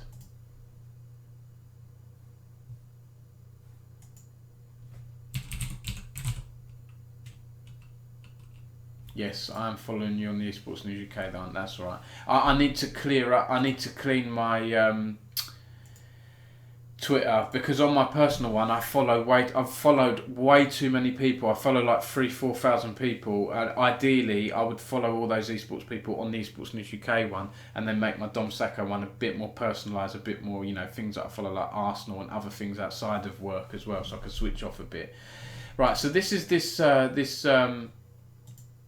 right, we've looked at this Adam Fitch thing now, haven't we? We've looked at these stories. Where have we got up to? Limit. There we go. Right, okay, we'll do this. So Ray, do I literally just type whenever, and that's when it starts, right? Sketchy LPT said Aston Apes Esports Twitter is up there too, not going to lie. Oh, Sketchy LPT, are you the person that's been sending me the Aston Apes press releases? Thanks for sending me those. I've done a few of those stories. I hope the League of Legends tournament goes well. That's coming up soon. I actually, do you know what? I don't think I've mentioned that here. Have I missed that, or was it last week I did that? I can't remember now. I think it was on Monday. Where's it gone? Have I really written it that long ago? Was it? No. Oh God, I feel like I'm going mad here. When was the Aston one? Oh, here it is. Sorry, I missed it here. Sorry, because I used an image, because sometimes for general League of Legends articles I'll use a general image, and I saw this image and thought it was an article on new skins. But yeah, Aston, you guys are going to host a League of Legends series backed by the Nil with Counterfeit and Melvin Izzle on board as casters. That's on the 30th of January. So it's just for Aston students, but it's still cool to see this kind of stuff. I wanted to, you know, I like to support grassroots as well as the top pro tier and stuff like that, and Aston's had some good history in League of Legends as well, like the successful 2016 team from Aston. Look, back then we were writing about it as well. There was some drama back then as well between I think Birmingham it was. I got into a bit of trouble with an article I wrote. I did get into a bit of trouble. Is it here? Am I linked to it? No, I haven't linked to it here.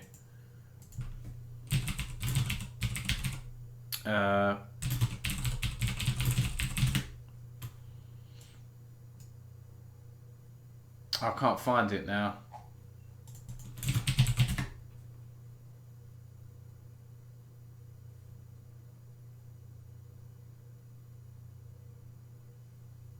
That's weird, I can't find it. I might have removed it, actually. I might have removed it. Someone might have requested it, because I think, and it was very old. Oh, hang on a minute. No, I haven't removed it. Rival university students in spat over unsportsmanlike conduct. Okay, Ray said you need to start typing and press space in between words. Oh, Jack, sorry, Jack. I'm getting confused. Yes, Jack, sorry. Sorry, don't give me the crying face and make me feel bad. Thank you for your sending those through. Ray said might have another Durham press release coming up in the not too distant future. Oh, that sounds interesting. You'll have to give me a shout. Yeah, this, I don't know if you guys know about this. Was this, no, hang on, this wasn't Aston, this one, was it? Was this Aston?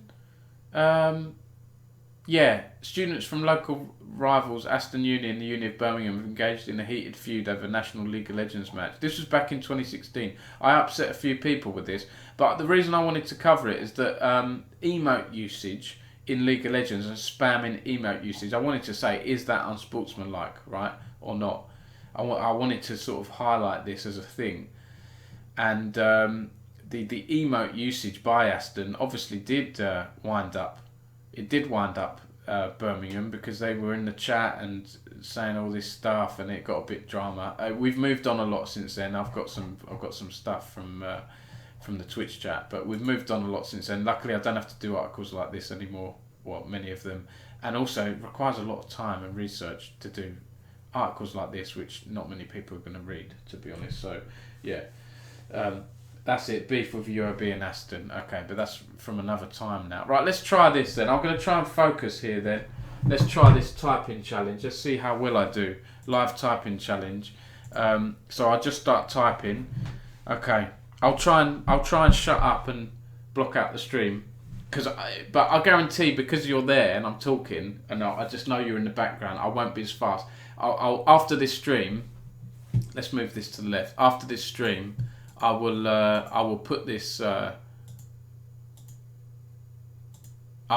do a typing challenge after the stream as well and see how well I do. Okay, so here we go.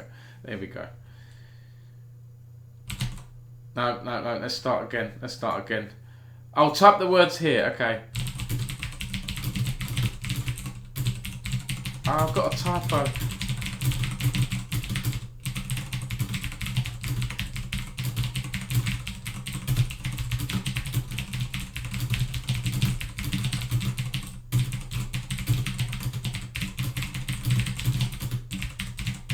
Oh, do I have to do spaces? I do, don't I?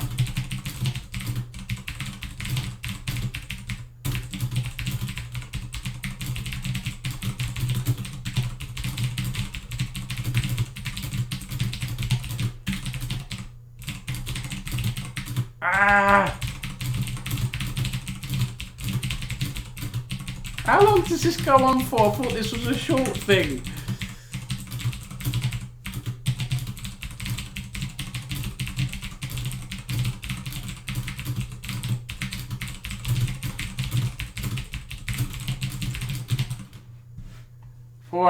What's that? 97. So I'm way below you, Ray. You were 130, right? My score was 483 CPM. What's CPM? Something per minute. That is 97 words per minute. I got some mistakes in there though, didn't I? I did get some mistakes. Your score beats or equals 97.29% of all. Is that good? Beats or equals? That is good, isn't it? In reality, you typed 9496 CPM, but you made 2 mistakes out of 91 words, which were not counted in the corrected scores. Your mistakes were, instead of 7, you typed Severn. Well, there's a river, Severn, right? I think. Instead of left, you typed Lefter. Okay, I advise you to take a 2-minute break now. Okay, thank you.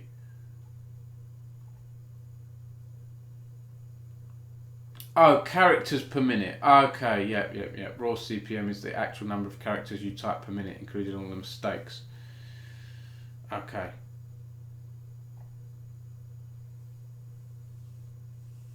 Practice makes perfect. Wow, well, I wonder what some of the finalists have there. The real Pandora said characters. Thanks for tuning into the stream, Pandora. Majestic Ray said around 100 plus is a good speed. There are some speed demons out there at like 150 or something crazy. If you practice a bit, you can tend to increase your speed. The measure isn't perfect anyway, as ordinarily you have a real sentence to type, so could do it faster. Yeah, do you know what? It was throwing me off a little bit. I will say that. It was throwing me off a little bit because it was not making sense. Usually if I'm doing an actual sentence, you know, XO Esports has moved into FIFA Esports for the first time, blah blah blah. I can write fast because I know what's coming next, and with that it was a little bit jarring. So yeah, I guess it's practice, right? If I just look at the words and not think of a sentence, I probably will be a bit faster. Well, if I'm 97 words per minute, I'm pretty sure I can get to 100, right? I'm pretty sure I can improve that. That's my first ever try. Maybe if I try it on Surface Pro as well, I'll be a bit faster with the keyboard on there. So yeah, I'll put that. I'll do a little tweet after that saying that I did that. I'm nearly 100. Last few bits. I promise this is the last few bits now. Twitch. This was a few weeks ago. I missed this actually. Who was this?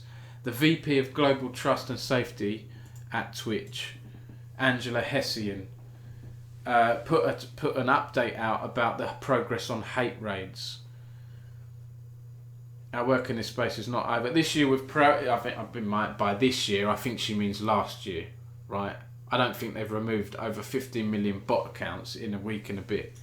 I think she means 2021 there, and that number continues to grow. Our work in this space is not over. We continue to work on site-wide proactive detection updates, as well as pursuing legal action against individuals who carried out many of the attacks. Actually, I think I mentioned this last week. I think I've already covered this. This is old, this stuff.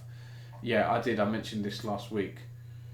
Brawlhalla, the smaller esport. I think Ubisoft bought Brawlhalla a while back, a few years ago. But this is a big prize pool. This is nearly $2 million has been awarded so far, and an additional $1.3 million will be awarded this year. So that's quite a big. They're claiming it's the largest fighting game prize pool in the world. I don't know if, again, this is a PR thing. I don't know. I haven't done. I'd need to do my research, but I'm pretty sure. If by that they mean in a year, I guess possibly, but obviously not overall, because I guess there's like Evo and Street Fighter and other tournaments that have handed out a lot over the years as well. Excuse me. But that seemed to be pretty positive. PUBG Mobile revealed 2022 esports plans. I feel like mobile esports is kind of like sim racing in a way. So, the people that care about it, but everyone else doesn't. I don't know. They don't seem to care. You know, if you're mainly general esports fans, you're going to watch the usual PUBG esports, right, rather than PUBG Mobile. I mean, that's how I see it anyway. I know some games are on mobile and PC, like Fortnite and stuff like that, but aren't played in esports tournaments on mobile. This is a thing from the other day as well. All female esports team Tyrant. I don't know how do you pronounce that? Lizx. That is really hard to pronounce. Wins the Liga Adana Season 4 COD Mobile Championships. So that's pretty cool. I don't know if any of these are UK. I don't think they are here.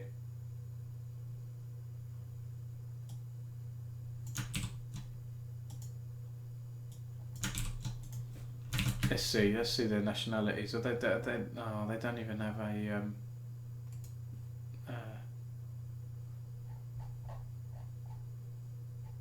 No, this is a different tournament here.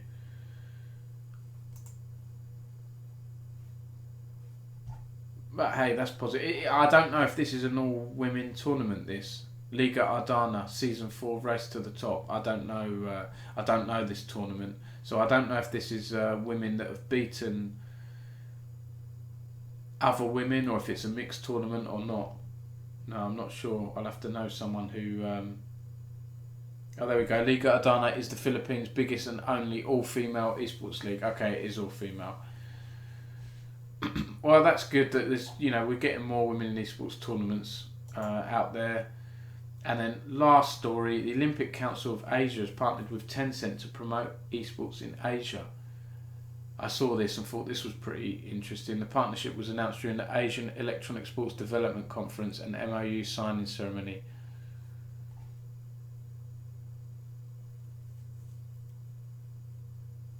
Plans were also announced for the Road to Asian Games. Is this the one that Faker was talking about last week? I did in my stream last week. I looked at an interview that Faker did with him saying he really wants to play at the Asian Games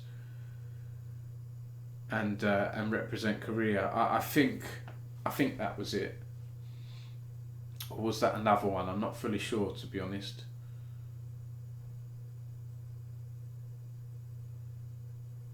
The Asian Electronic Sports Federation and Tencent are set to collaborate on a number of projects in the future. And they'll team up to organise events and provide educational experiences to players. I mean, that sounds pretty positive, doesn't it? Let's see what's next there. That's it, everyone. Thank you for tuning in. This is. I'm really happy that we've maintained above 10 viewers for the whole thing, from 11 PM to 1 AM. I mean, that's. Please pat yourself on the back, on your backs from me, because I appreciate you guys watching. It's very, very late. Jack said, "Great roundup, Dom." Yeah, thank you. I appreciate it. Thanks for tuning in. What was I was gonna end with 2 bits here. I can't remember what it was. Thanks again to everyone, to Alistair for being our big Patreon supporter. Thank you for the new followers as well and the people sticking around. Please give Esports News UK a follow. And me a follow on Twitter if you want more news. And I'm back every Saturday evening. Sometimes I'm a bit late. I try and start before 10 PM GMT. I would like to start 9 PM if I can, but I have to sit down and gather the news. Often there's a story that's broken that I have to cover. Like today I did this sad story on Ast. And And yeah, please do check us back out on next Tuesday. We've got this interview. If you're interested in Dota, or even if you're not interested in Dota, I think this, to be honest, this is the kind of thing that I'd watch, even though I'm not a big Dota fan personally. We've had some nice tweets here, haven't we? 12 retweets and 63 likes. I'm pleased with that. And we've got some people talking about Dota Valkyries and stuff. So yeah, Ruby from Dota Valkyries. Is she a co-founder or COO? COO at Dota Valkyries. Is going to be talking about women in esports, her silver medal at the Global Esports Games for the Dota 2 Women's tournament. She represented Great Britain there. She's going to be talking about the work that Dota Valkyrie's done, women in esports, and also some she sort of teased to me some UK grassroots Dota 2 stuff she may be thinking about or working on. So Raynessa's going to be interviewing her. You can talk in the chat, and Raynessa will pick out some of your questions to ask Ruby as well. And this interview is powered by MSI, so thanks to MSI for this. What have you done? You naughty person. Wimbar's subscribed. I was thinking, what's going on there? I was thinking, where's my quote plan? I forgot I changed my sub sound to because I said to people on the stream the other week, what shall I change my sub sound? What should we have for my sub sound? And they were like, Dom, it should be when Alistair donated that extortionate amount of money, whatever it was, £110. And my reaction was, oh my God, Alistair, what have you done, you naughty person? So I've put that as the quote. Wimbar, thank you for subscribing. I appreciate it. You're our 3rd subscriber. Oh my God, what have you done? You naughty person. Jack, thank you, Jack. We got 2 subs. We've got a little train going. Thanks very much. That's I appreciate that a lot. You can see I've got a little badge. Where is it? Here? A little thing down here. 4 out of 10. I mean, that's just the inbuilt thing on the Twitch platform. I haven't put 10 because I need to have 10 subs. I just put it there because it was in the Twitch platform, and I thought, well, I'll just stick it on the streams. Why not? Because we had 2 from our first stream after we'd become a Twitch affiliate, so I thought I'd chuck it in there. So thanks very much, guys. That's very kind. That's very, very kind indeed. It's great. It's very, very good. It gives me. I like doing these streams because it's a social thing, and it does. You guys have given me confidence, honestly, because I'm not very comfortable in front of a camera, but you have given me confidence. So thanks a lot. Ray said, first time I've managed to catch one of your streams, but I'll definitely try to come more in the future. Hang on, I've got my Prime unused, won't let me use it on mobile. Rip, don't worry, that's fine. It's all good. I don't expect anything, and there's always more time in the future. So, yeah, thank you, Jack and Wimbar. Just wanted to use the emotes. Yes, so, also, let's do a shout out here to, is it pronounced Squirribbles? Have I done that right? Oh my God. Not another one. You naughty person. Ray, thank you. You figured it out. Wow, 5 subs we've got this month. So that's 3. We've got 3 in the space of about 3 minutes. That's brilliant. So yes, you can use your emotes. So please do test them out. There's the Pog one. I think. Do you know what's a bit annoying, Wimbar? I think they're still being approved, the new ones by Twitch. Those ones I've put in there, the Pog, they took about 4 days to get approved. So I'm not sure if these new ones. I think the news leak is approved. I'm not even subbed on my own. Hang on a minute. Let me bring up Twitch. Let me bring Twitch up and. I'm not logged in, am I? God's sake, God dear, I'm a boomer. Let me just log in and let me log into the back end of Twitch and see what's approved and what's not.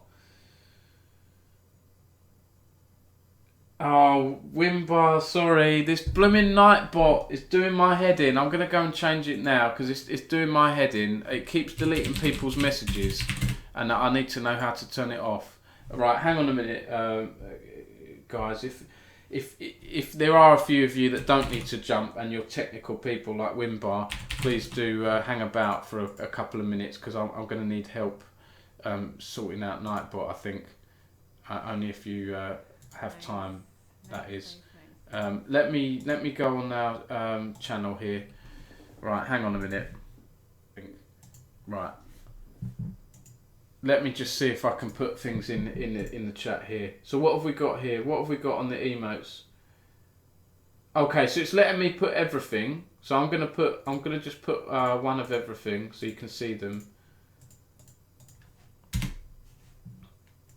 There you go. So we've got 1 second.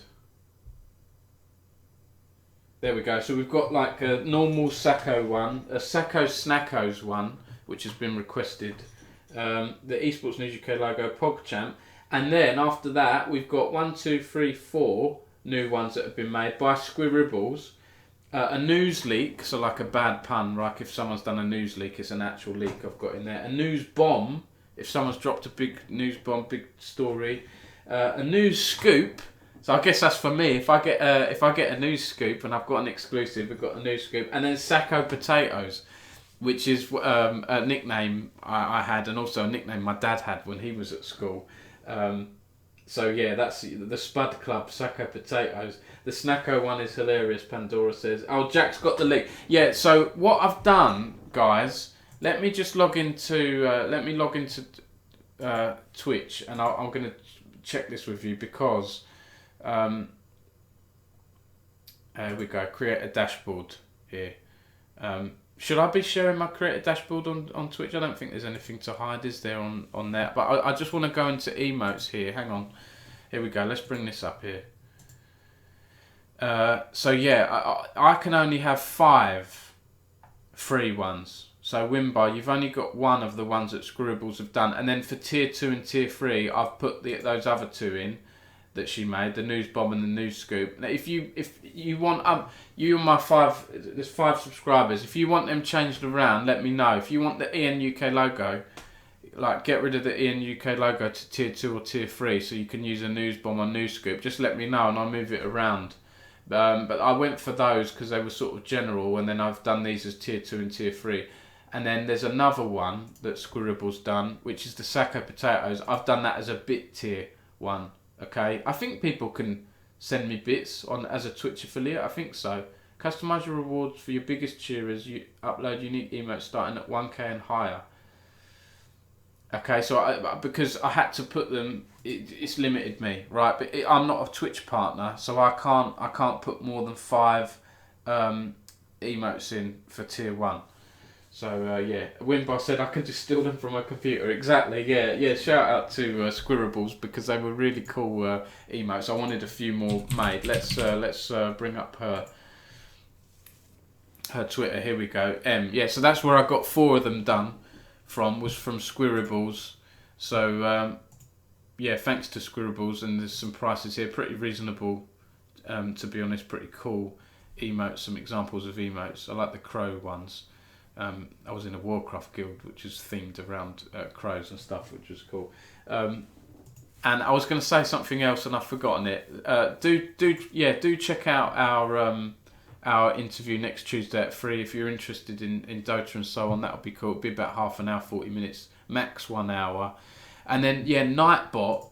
How do I Wimbar, you're an expert with this. How do I stop Nightbot from being overzealous and banning people? I can't even find.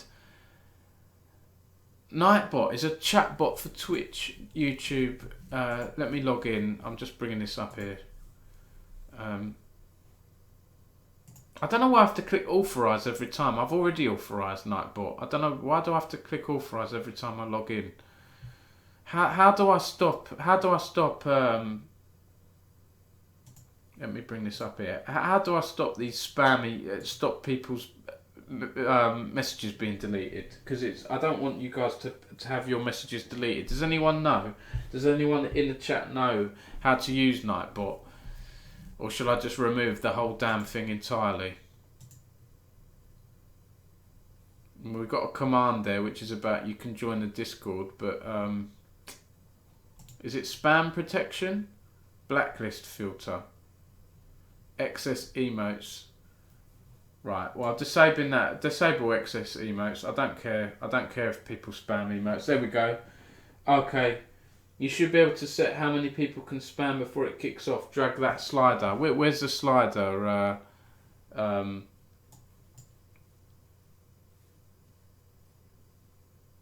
Wimbar, where's the slider? Discord. Yeah, there we go. So I need to make more commands. Am I being silly here? Is there a slider here? Excess emotes. Options. Oh, there we go. It's in options. Yes. Okay. This is the minimum number of emotes posted before Nightbot will punish the user for spamming. 3? That's ridiculous, isn't it?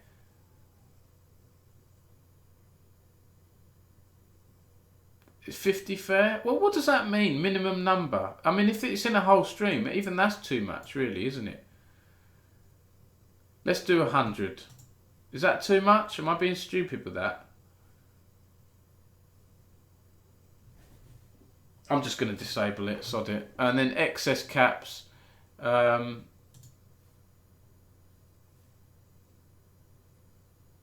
going to put a few more caps in there, I think. Let's put, I don't know, 30 or something.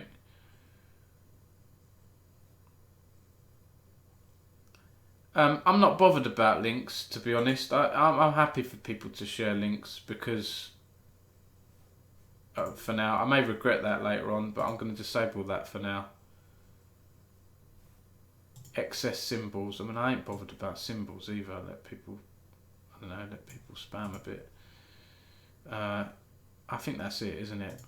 Excess caps. Yeah, there we go. Thank you for your help, John. Thank you. That's it, guys. Thank you again. I know I say thank you a lot, and I'm always slow switching off streams, but I appreciate it. Should we do a raid? Should we raid? Should we see who's on? I mean, we are 1 in the morning here, but let's have a quick look before you all go. Sometimes it's nice to raid people. Who have we got on my Twitch here? See if anyone in the UK with small followers. Oh no, there's no. Oh no, that's recommended. Hang on, let's have a look here. Beely, he's a UK League of Legends guy. Let's go to Beely. It's Beely. Let's all say hi and spam him, even if it's for a couple of minutes. Let's see. How do I do this? Where am I here? Stream manager. Right. Okay. Thank you, everyone. I appreciate it. I'll see you next time. Sacco signing out for now.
Let me go on our channel here. Right, hang on a minute. Let me just see if I can put things in the chat here. So what have we got here? What have we got on the emotes? Okay, so it's letting me put everything. So I'm gonna just put one of everything so you can see them.